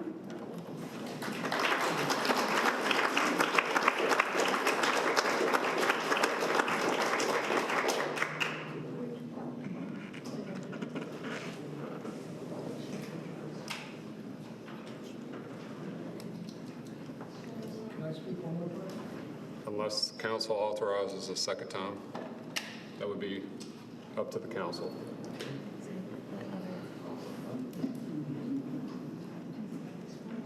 Who wants to speak for a second time? For a second time. Mr. Allison. So if you'll. I'd say after this gentleman.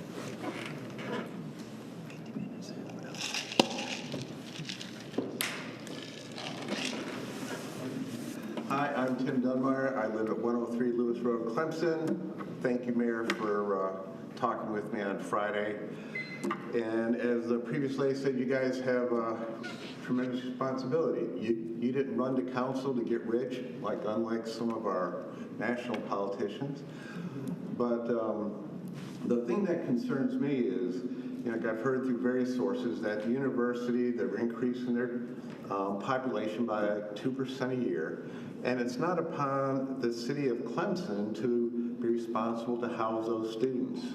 Part of that should fall on the university to provide dormitories, parking spaces.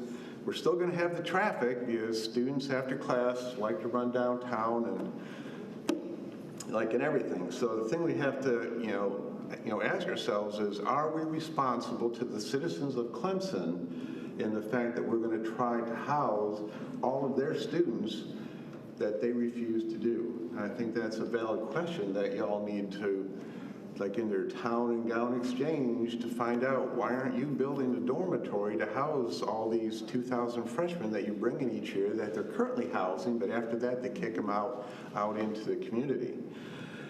And we need to look at the fact that those 650 cars or whatever are going to have friends stay, parents stay. Where are they going to park? On city streets to then get towed, which I think I've seen before. And I've heard some of the council members say they have a fiscal responsibility to the town. Well, you've got the fiscal responsibility of the Lawrence Road development, the Bixby 2 development, that all that's going to be added to the city's problem with water and sewer. And this, which is a dense population, which is almost half of what the Pier High Point is, which is like over 50 acres, here on 5 acres. It's just not a doable thing, and I think we can find a better solution. Thank you.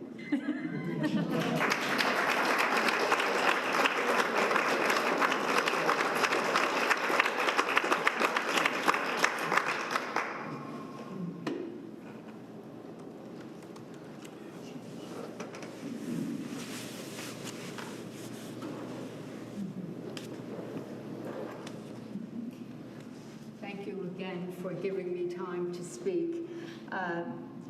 The one thing I just want to mention, and I would hope that you might consider, is to take your time and look, visually see the two parking decks that we have already built in Clemson.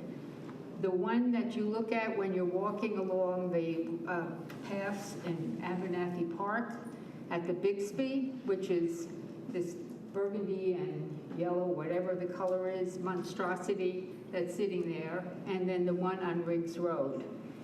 And just that alone is unacceptable in my eyes.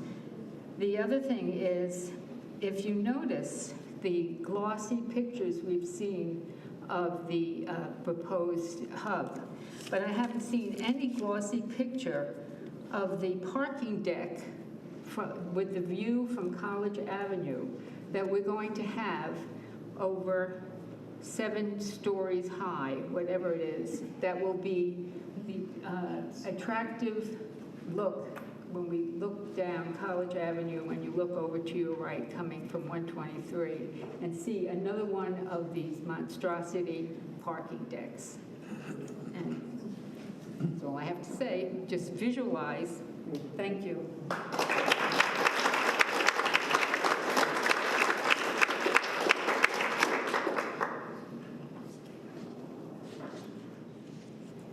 Other comments? Are council okay for, because it's not up to me, David, so council okay for a second? I'm looking for a head. Head nod. It needs to be limited. 2 minutes or less. Yes, sir.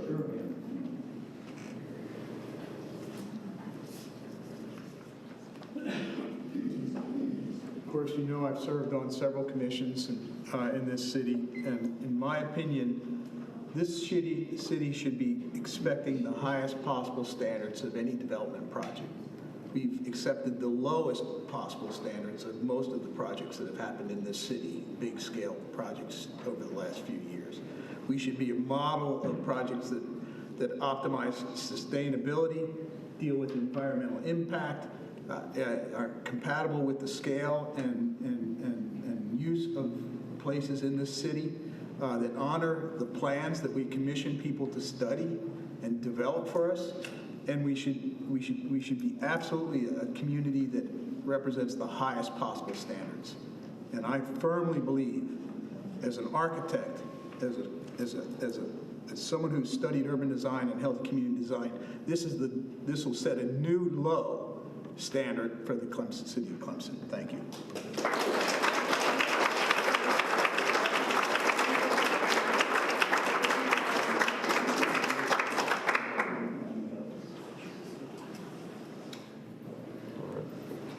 If there are no other comments, last chance. I will turn it over to council for their comments.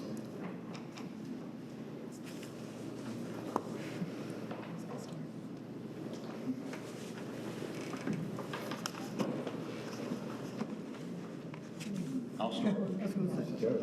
Go ahead. I'll go ahead and start. I want to take exception to a couple of things that have been stated. The first, I did speak to the ethics group today. I got a letter back from them. And, I mean, those that want to question our ethics on this, go ahead. But they know full well that it may be coming. But we are not doing anything wrong here. I can read the letter if you'd like, or I can post it out there. We aren't doing anything. If somebody wants to make a claim against us, have at it, because they're ready for it. They've been warned. Traffic. We've been talking about traffic for quite some time. I don't want to spend a lot of time on that, but we already know there are 30-some-odd thousand vehicles a day that go through 123, going back and forth between Oconee County and Anderson, Greenville, et cetera, et cetera. Oconee County has about 60-some-odd manufacturing operations over there. Only 20% of their population in Oconee County actually works over there. One other thing that I wanted to share, this is out of the census that's just recently come out, on 2020 census right now, which I found interesting. I didn't know this myself. But 8,502 people employed in Clemson who live outside of Clemson. So they're coming in.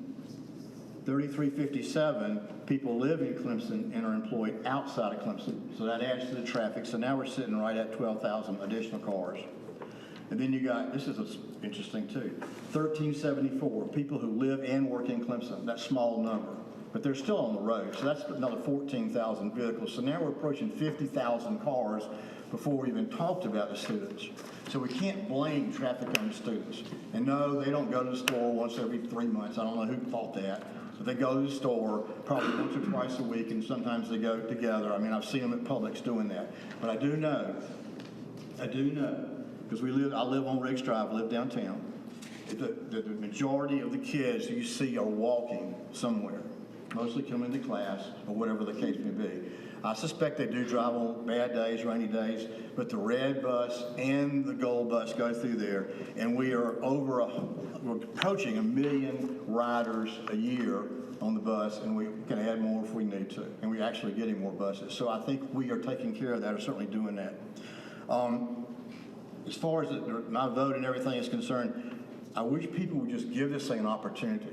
I wish they would from a visual perspective. I'm all about the park.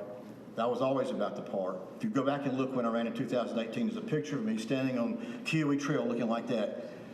That whole area over there could be more, and this gives us an opportunity to make it more. And yeah, they're going to give us $1 million, plus there's another $1 million coming in.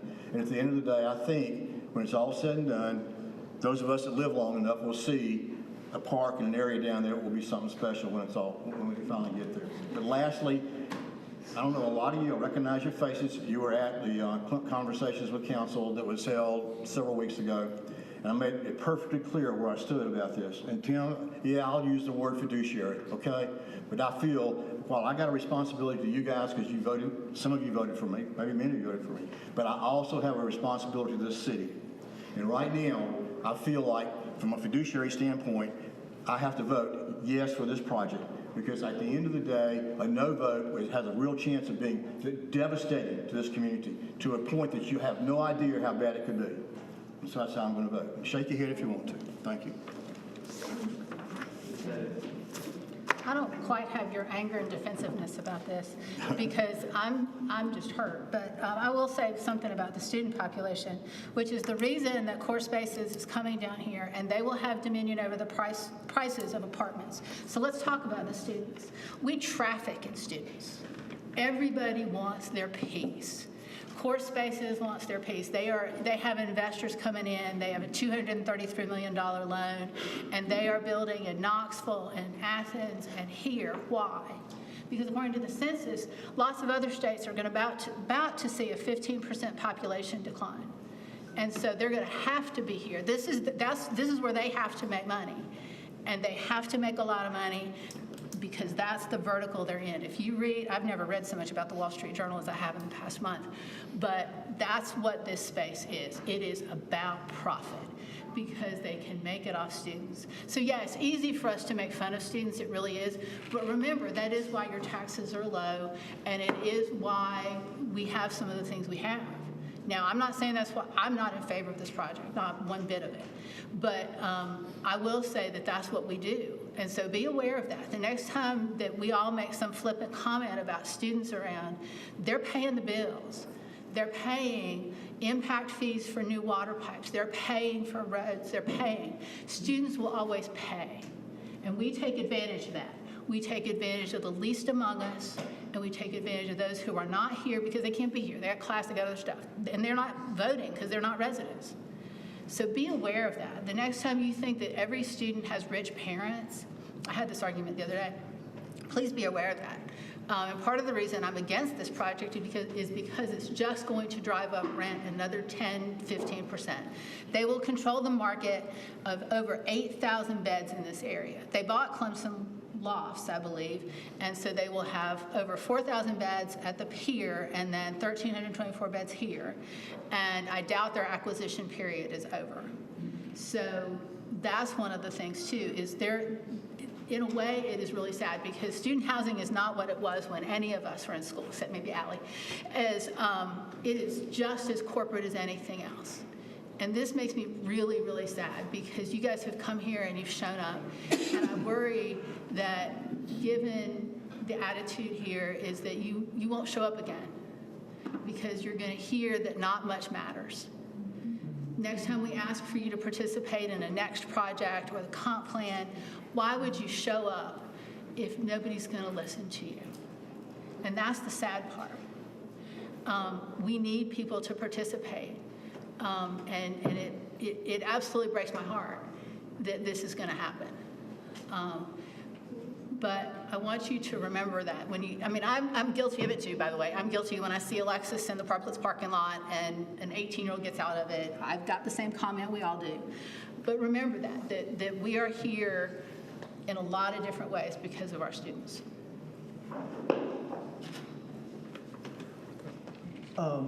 Couple things I'm going to start with, and I know many of you in this room, like myself, are huge Fran McGuire fans, okay? And Fran loves to say that he's a contrarian.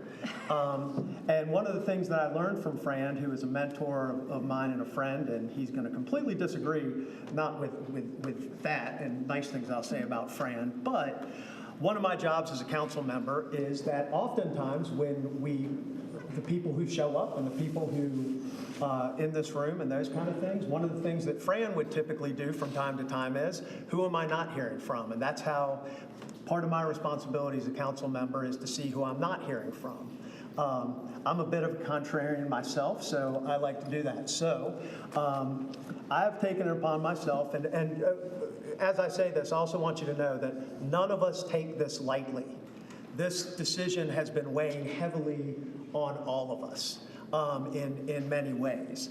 But there's lots of people. When I look around this room, I don't see a whole lot of people that are in my age group or people that I hang around with that may have kids that are in sports or families that they're at home with and those kind of things. So I've gone out and I've talked to a ton of people that I know in town.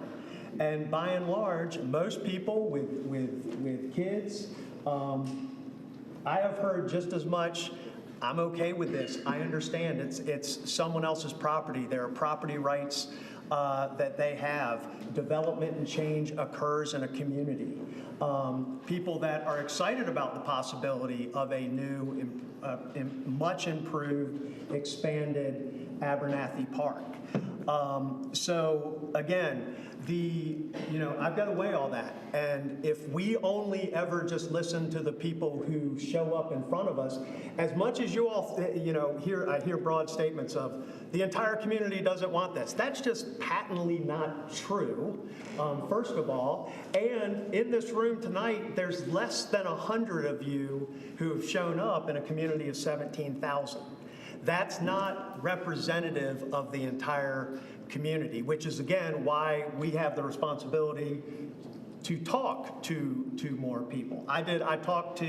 In the past week, I talked to, it was 127 students that I happened to have access to this past week. And I just not asking them about this project, but asking them about where they live, why they made those decisions about where they lived. And they all have to live on campus when they're freshmen. Of the ones, there were only a very small handful that wanted to live on campus as sophomores because they didn't want to have Big Brother, an RA, a babysitter with them. They mostly wanted to move off campus. But some of them did, not many, but some of them did. Fraternities, sororities. Most of them also that didn't live on campus sophomore year cited the cost on campus. They could find housing off campus for less than they can on campus right now with the current rates. So students don't necessarily, even if the university could drop another few thousand beds tomorrow, unless they're going to make a policy which would not be popular to make sophomores live on campus, that's not necessarily going to be where students are going to choose to live and they're adults. This process that we went through, we put out an RFP based on Clemson Next and Uptown Next. We had multiple people respond to that RFP. We found that as outlined in Clemson Next, that to do the complete master development was not going to be feasible or work. And Fran used to always say this as well. We own the plan does not own us. So we can look at implementing the plan and concepts in that plan in different ways. If this were to pass, and the 412 project that's already passed, the beds that are outlined in Uptown Next in Bob Brookover's single vote have been fulfilled. And other property owners that have gone through that process and know what's happening, that they will be, you have your by right, or you can come with something that fulfills the other goals of the Uptown Next plan, not purpose-built student housing. And our staff can push people to the other areas that are outlined in Clemson Next. And we can have all kinds of discussions about you like the architecture, you don't like the architecture, you like the density, you don't like the density. But at the end of the day, density close to where people work and live is a way to manage growth and have smart growth. Absolutely, that's 100%. We can have, David and I can have debates about the architecture, and that kind of stuff. But most of what's in Clemson Next from a road network is still in play. These are the first projects that, since those things have happened, these are the first projects with the new rules of engagement, the new infrastructure, the impact fees, and the way that we're dealing with that. These are the first projects that are happening under the new rules. You cannot take what we used to have and how development happened, which is why I ran. I didn't run to stop development. I ran to make sure that we get public benefit out of development and that we're in a position where we can negotiate with the developers to get that public benefit and make sure that some of the issues that we've seen in the past do not happen. Again, someone mentioned, what's this going to do to our taxes? Again, students are paying our bills. Your taxes are the rate that they are because taxes from student rentals fund a big portion of the city. There was, I think, did you publish the facts with the comparison of this property and It was published in the facts. 11 houses, 5.7 acres in my neighborhood on Riggs Drive was approximately $13,000 a year in city taxes. This will go from being about $100,000 a year in city taxes to approximately $600,000. There's a $500,000 delta in the amount of money that this will bring into the city, as opposed to R20 lots, one of which I live on, as well. These projects help us have the quality of life things that we need to have. And that's all I'll say. That was it. Okay, all right, now, I was more saying, let's continue about the side conversation, please don't, so that way everybody, you can hear everybody here on council, please, so I guess we're just going down the road, okay. I'm gonna read, I've done a lot of thinking about this, so the work each of us has done on this in coming to our individual decisions has been extremely challenging and extensive, and we greatly appreciate the feedback that we received tonight, the feedback we received at 2 public hearings, the feedback we received for months. I would also like to thank our Planning Commission, Planning Department, whose members and employees put countless hours reviewing this proposal. And they ultimately came back with a recommendation by a vote of 5-2 to approve. I believe we have listened. Personally, I have been to every meeting, answered every email, returned every call. I have talked to people both for and against this development. I've talked to people who have just had questions because there's just a lot of misinformation out there. With that said, listening doesn't necessarily lead to an agreement, and I can't avoid the negativity that sometimes surface as a limited number of residents claimed they were not being heard, when in truth, they just were being validated. Different residents express different opinions. We can listen to and consider them all, but clearly we can't agree with everyone.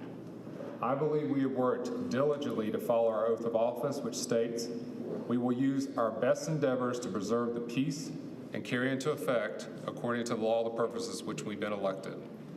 While the emphasis on this development has consumed the time of some of our community for the past 2 months, there are many of us who have been dealing with various plans for this property for the past several years. I campaigned for smart, measurable growth before and after the high-density moratorium. During the moratorium, we engaged trusted consultants to help direct the future of Clemson. We focused on all stakeholders within the community through roundtable interviews, surveys, virtual and in-person town hall meetings, and social media outlets. Ultimately, we created Clemson Next. My vote is based on information and knowledge that I've gained through several years of involvement. The PDS promotes allows space for community gathering and will enable us to preserve the lakefront property as a green space, create 75 parking spaces. We'll collect close to $4 million in impact with utilities to pay for the infrastructure to support this development. We'll be given $1 million to improve the Abernathy Park that's been deteriorating for years. Supports neighborhood preservation by focusing on high density and catalyst areas in the community based on Clemson Next guidelines, as opposed to straight zoning, which runs the risk of no community benefits. If we decline and developments ultimately build to current zoning, we will get the sprawl that everyone is trying to avoid and little to no public space. Given that zoning allows for student housing, the benefits of this proposed PD over straight zoning standards are reason enough for my vote. However, further solidifying my decision is the real possibility that a no vote puts the city at risk for dramatic financial impacts. A pending lawsuit to contend with will entail hundreds and thousands in attorney fees, and a win just means that we don't have to pay the landlord over $5 million in damages. The property remains zoned as is and could be developed with no benefits to the city. In closing, growth and change can be difficult, but it's also inevitable in a city that sits adjacent to a successful and desirable university. I feel that our job as council is to seek ways to best manage and utilize these opportunities and resources that a growing population provides. I'm voting without doubt or reservation that my vote is in the best interest of the residents in the city of Clemson. Thank you. I guess it's my turn. I echo what my council members have said. This has been very difficult and probably one of the most challenging part of being on city council is having to take into consideration all aspects, all perspectives, and trying to do what you think is best for the residents, best for the city of Clemson. And looking at the information, to Robert's point, for a lot of you all, this feels like it's been a few months, maybe 6 months, but for us, it's been a few years of having to try to manage smart growth in this community. So some of the things that I take in consideration when I ran was making sure everybody had a voice and being able to listen and hear the concerns of our community. I do understand that sometimes we may not hear from people who have an opinion, and so you try to reach out to those individuals as well. So I did something similar to what Bob did and reach out to people, but I got a different response. I still got a lot of folks who were not interested in maybe another student development that was geared towards residents of students, that would be students, but more towards our residents who have to live in Seneca, Pendleton, Anderson, other locations, because we don't have the inventory for our own residents, people who would like to live here full time, but they choose to live elsewhere because it's even less expensive than trying to purchase a home here in Clemson, or there are no apartments, townhomes, duplexes, whatever you call them, for those individuals who are working and would like to live here. So they have to commute in, so which creates some of that traffic that we talk about as well. The other piece of it is when you talk to students, a lot of times what they said that as we like to call them, the luxury apartments outprice them. So they can't even afford. And so what we create is what I call the haves and the have-nots. So you create a situation where the individuals who do reside in those apartments, it's because they definitely have the income to afford them, but those students who don't tend to live further away from campus. And guess what? They don't have access to vehicles, so we do have to rely on transportation. So those are probably the people who are riding the bus most times. I've worked with students who bring one, maybe two, maybe even 3 cars to campus. We never understand why they need that many vehicles, but it depends on which car they want to drive that day. So even students who live on campus have vehicles, and it's a problem on our campus. As you all know, I do work at the university, so I'm the first to say that I came to Clemson because of my position at the university. So I'm very thankful, I'm very blessed, and because that's how I make my living, is working for students. And so I advocate for students on a daily basis as well. But I also understand my responsibility here as part of City Council. So some things I took in consideration. So I appreciate the work that you have done and the concessions and the things that you have made, because you did take time to listen to the city, the planning commission. You came back with some very beneficial, and I've been impressed with that. So thank you for that. I'll just say that out front. My concern, though, still is the 7 stories, the density. Simply because I grew up in Chicago. I grew up around density.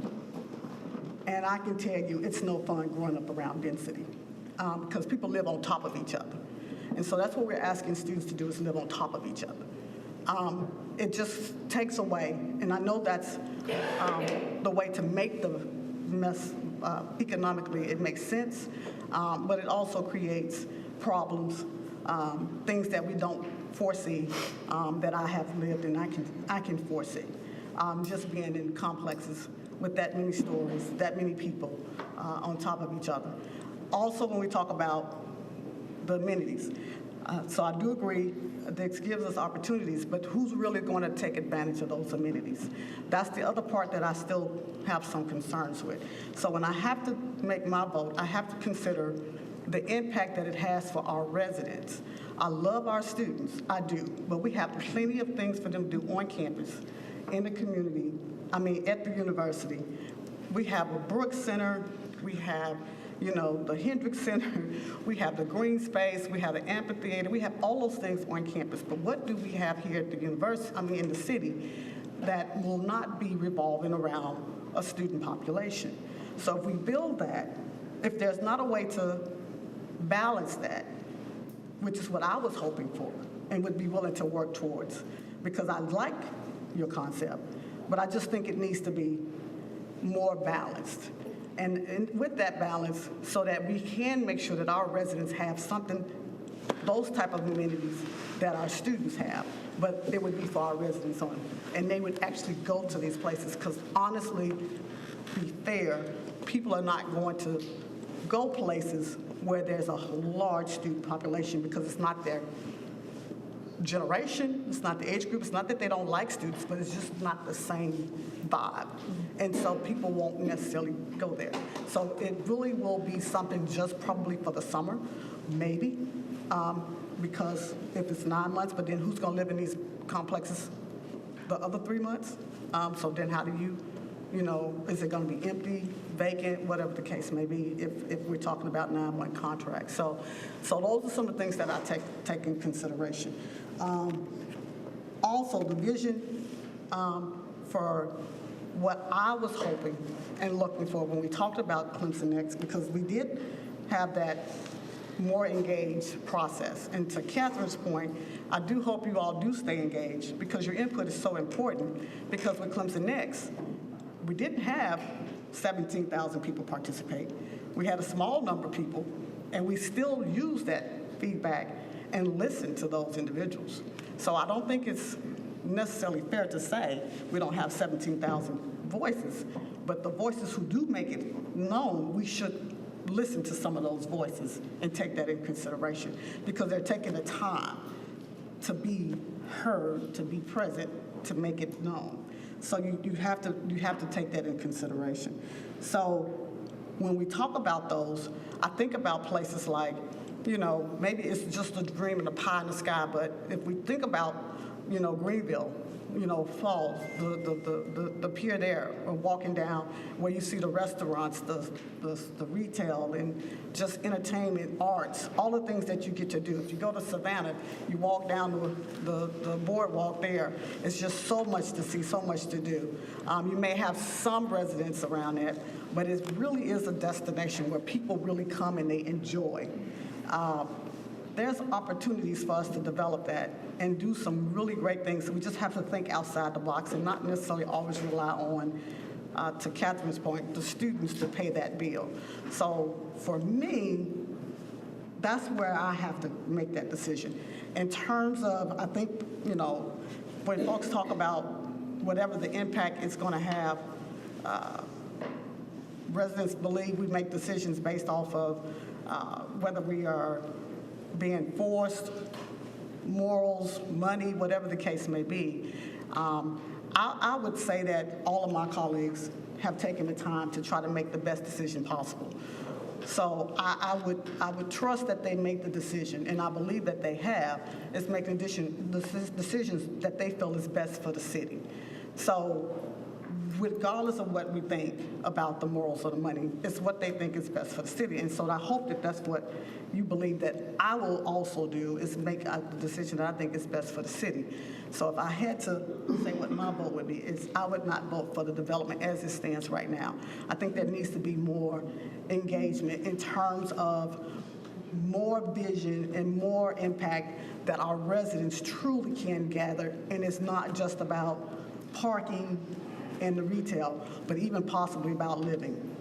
And because I've said it before, and I'll probably say it again, I really do struggle with a 7-story density where students have the premier property in our city overlooking the lake. If we were gonna do something, I would rather that have been for residents to purchase that or even rent that property than students. So that's just my position on that. So.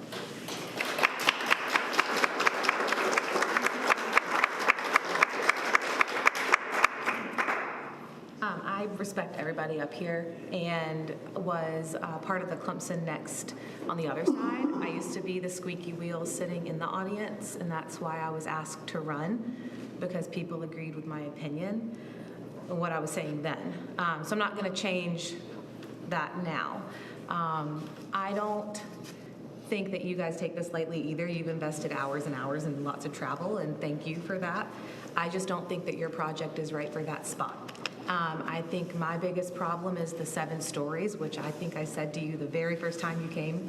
I asked for the full view, and I said that's going to be a sticking point, and I still feel that way. If you stand on College Avenue and look at the post office, this is going to tower over it behind it. And if you stand at Starbucks and look back, it will tower. And so any angle that you're coming into the town to the main intersection, this is going to be the landmark.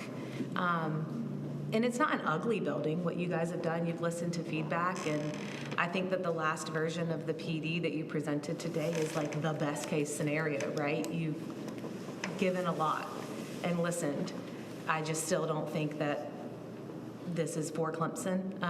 I can echo points that they've all made, and I'd just be saying the same thing again. But I won't lose sleep at night with the way that I vote.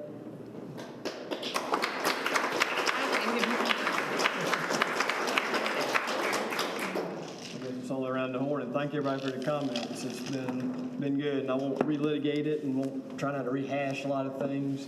I don't think people want to know that, because I thought about this as I've been listening to everybody in 2 ways. You know, there's plenty of numbers we can all run off. We can talk about density and how it's good economically for the city from a green space standpoint. I mean, one of the things I had done was looked at 5 developments that are walkable to town. They're on 16.71 acres. That is 0.31% of the city of Clemson. If we want to talk revenue, we can talk revenue. That's right at $1 million off of those. It's 10.16% of the property tax revenue budget. There's lots of ways to look at it. Traffic and density and by right. They're not mutually exclusive. We kind of talk about those a little bit separately, but I guess they do all go together. A lot of us, when I look at what can go on there by right, and you can get 500 or 600 beds on there without them coming up to council to have this thing voted on. With those 500 or 600 beds, you can get around 500 vehicles parked there. So you get 80% of the cars and less than half the density. That is not a good thing for the city. That's not a good thing for traffic. We can kind of go round and round about how that looks, and I don't think I'm going to change anybody's mind up here. I don't think I'm going to change anybody's mind out there, because this has been years in the making. I'm probably the only one who's been up here since it first showed up, so this is a long time making its way through, and I do feel like, and I appreciate the fact that everyone has reached out, communicated, email, person, coming to meetings, because that's a big part of where we go from here, because regardless of how this vote goes, that's one of the things I've been thinking about today too, is okay, well, what's next? Because a lot of the underlying tenets, they don't change after this vote. We have a growing university. We have a growing town. We have growing traffic. So what do we do for those next steps? And that is where, and I agree with Catherine, we need to have the engagement. It needs to be moved forward.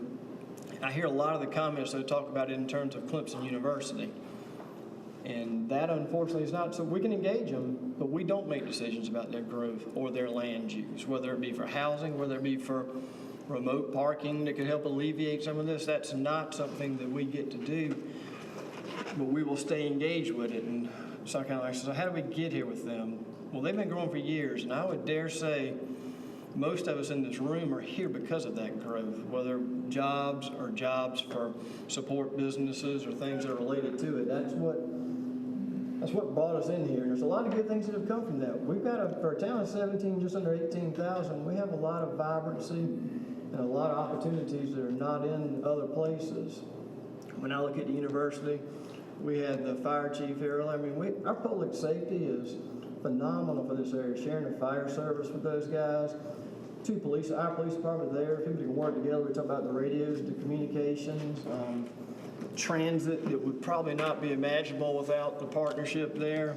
So there are a lot of positives, but there are negatives as well.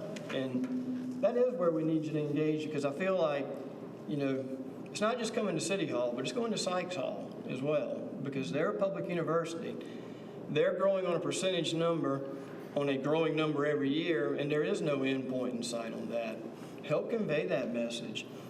When I look at 76, I mean, that's why I empathize about things changing. When I look at 76, one of the main corridors in the town, It's almost like it's light industrial. I see 2 substations. I see a gravel parking lot with solar panels on the right that has a health van parked there for most of the year. Very poor screening from trees or anything, which is what used to be a great pecan orchard. Kite Hill, we're seeing that. That's being raised now for more parking. You could have just screened the recycling center up there, because someone on campus told me, well, I don't like the recycling center. Well, that would have been a lot easier to screen than putting in parking and doing that. Right there on 93, more parking. So this isn't just a City Hall conversation, it's a Sykes Hall one as well, so I would ask you to be engaged here. Also be engaged there. And yeah, because there's going to be more of these to come until we kind of figure out where that is. So I do thank you for coming out. I think everybody knows where I've been on this project from the first day. I think this is overall a good thing. I think this is better than if it were developed outright, because it does reduce the sprawl. It does help, however minutely, with the traffic. And as for the park, that's incumbent on the city of Clemson at that point. We'd let it get to a position where it should not have gotten. That channel right there, it should have been dredged 10 years ago. It's like paving a road. It's just got to be on a cycle and happen right there, because contrary to belief, I do go in. I see people in there all the time using their boats going to Wendy's, Dixonville, the gas station, and I think that can, if done properly, can be a really nice attraction to the city, because it's not what's just right there on Kiwi Trail. That goes all the way around 123, and as you see redevelopment all along that way, I mean, we've got to plan for it and work for it. You want to see businesses with 2 front doors, one on 123 to get that traffic, but one looking toward the lake. That's not going to happen overnight. It may not happen in my lifetime, but you have to plan for the future now. So I do appreciate everyone being here, appreciate the work that's going into it, and all the council members as well. So, Any other comments from council? Would somebody like to make a motion? Make a motion, we approve the first reading of PUD 000-177-2023 PUD Proposed Plan Development Hub Clemson as presented. Second. Any comments? All right, all in favor, raise your right hand. Okay. Any opposed? All right.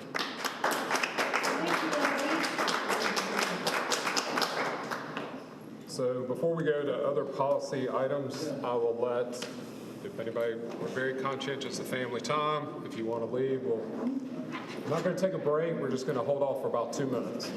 So. I guess Cos thought that meant him too, right? That's what caused me. It's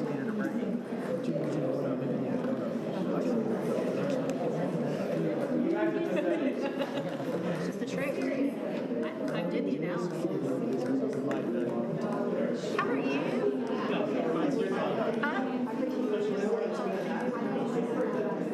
I just want to say,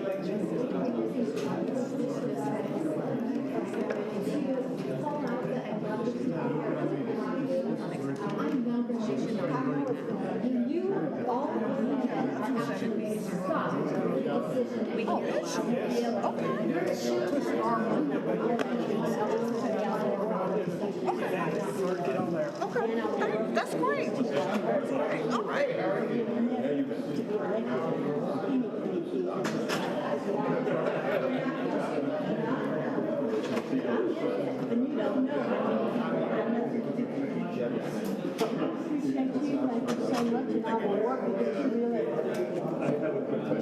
Why did you have a prepared statement if you were here to listen? And I know a lot of people. If you had your decision made, It's a good thing. why did you might as well pass it back? If you wrote it down, it's already written down. You didn't say anything. Also adopted what But we were here today. but there was also 2 public hearings. There was also other comments before. This was actually public hearings. We also had planning commission meetings up to this point, so there was a lot of discussion on the way up to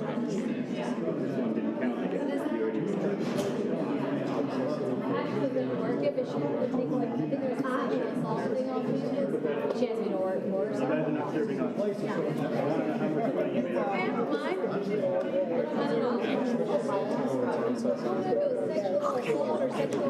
I remember that.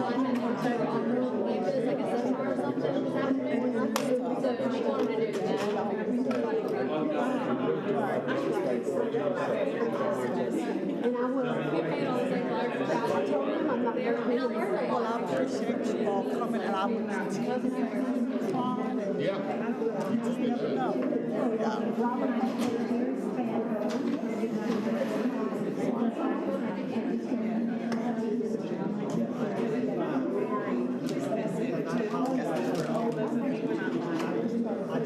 Oh, but it's fine, okay.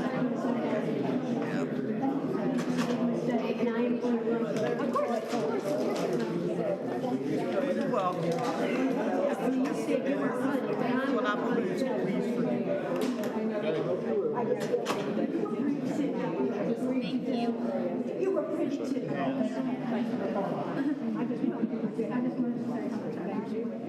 I didn't do anything. Obviously, I didn't do anything. I will run for, I am going to run for office.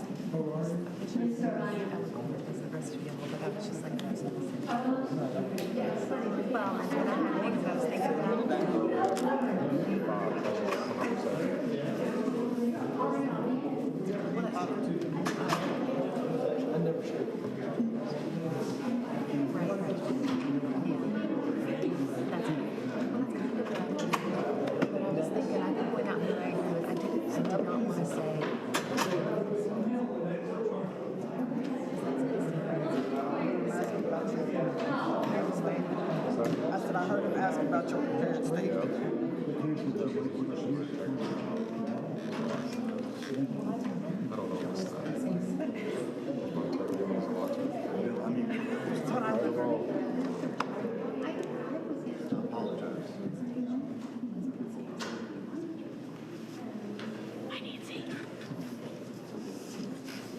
All right, we'll move into other policy items. Consider approving a contract for the MD company in the amount not to exceed $73,000 for the fabrication and installation of 4 entryway signs. Ally.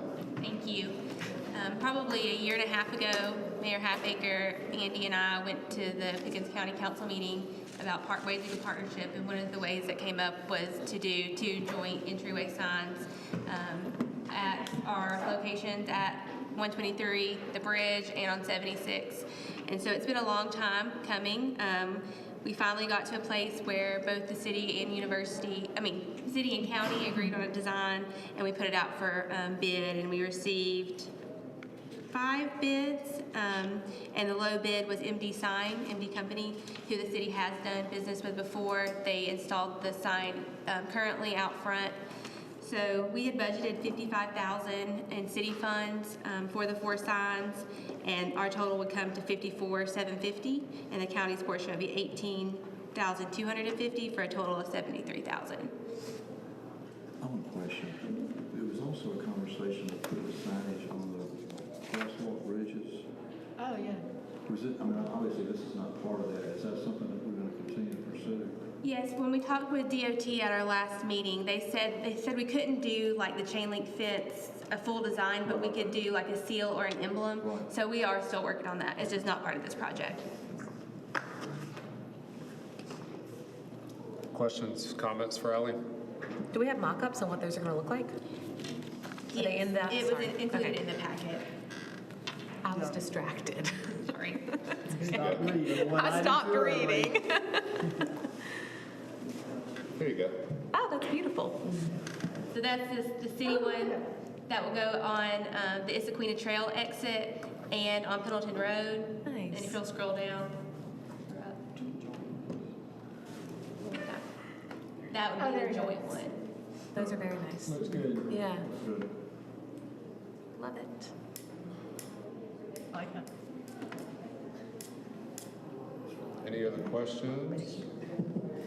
If not, would somebody like to make a motion? Make a motion to approve contract with the MD company, amount not to exceed $73,000 for the fabrication and installation of 4 entryway signs as presented. Second.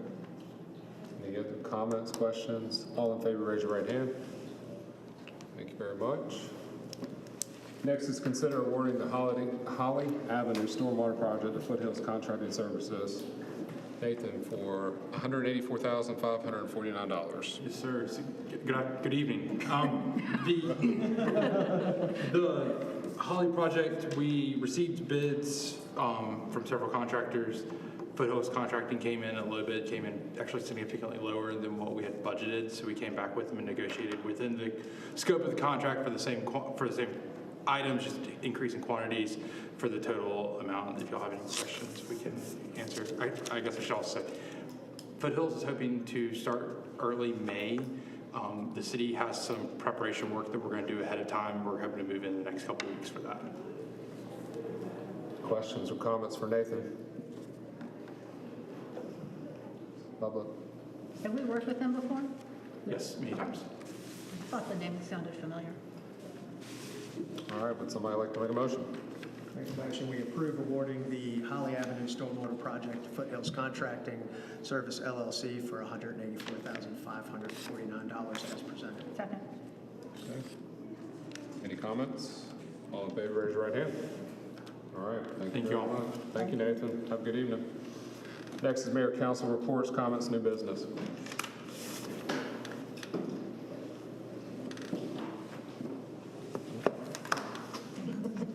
All right, on that note, would somebody like to make a motion to adjourn? Any comments or discussion? All in favor, raise your right hand. Thank you very much. Have a good evening. I was up on the other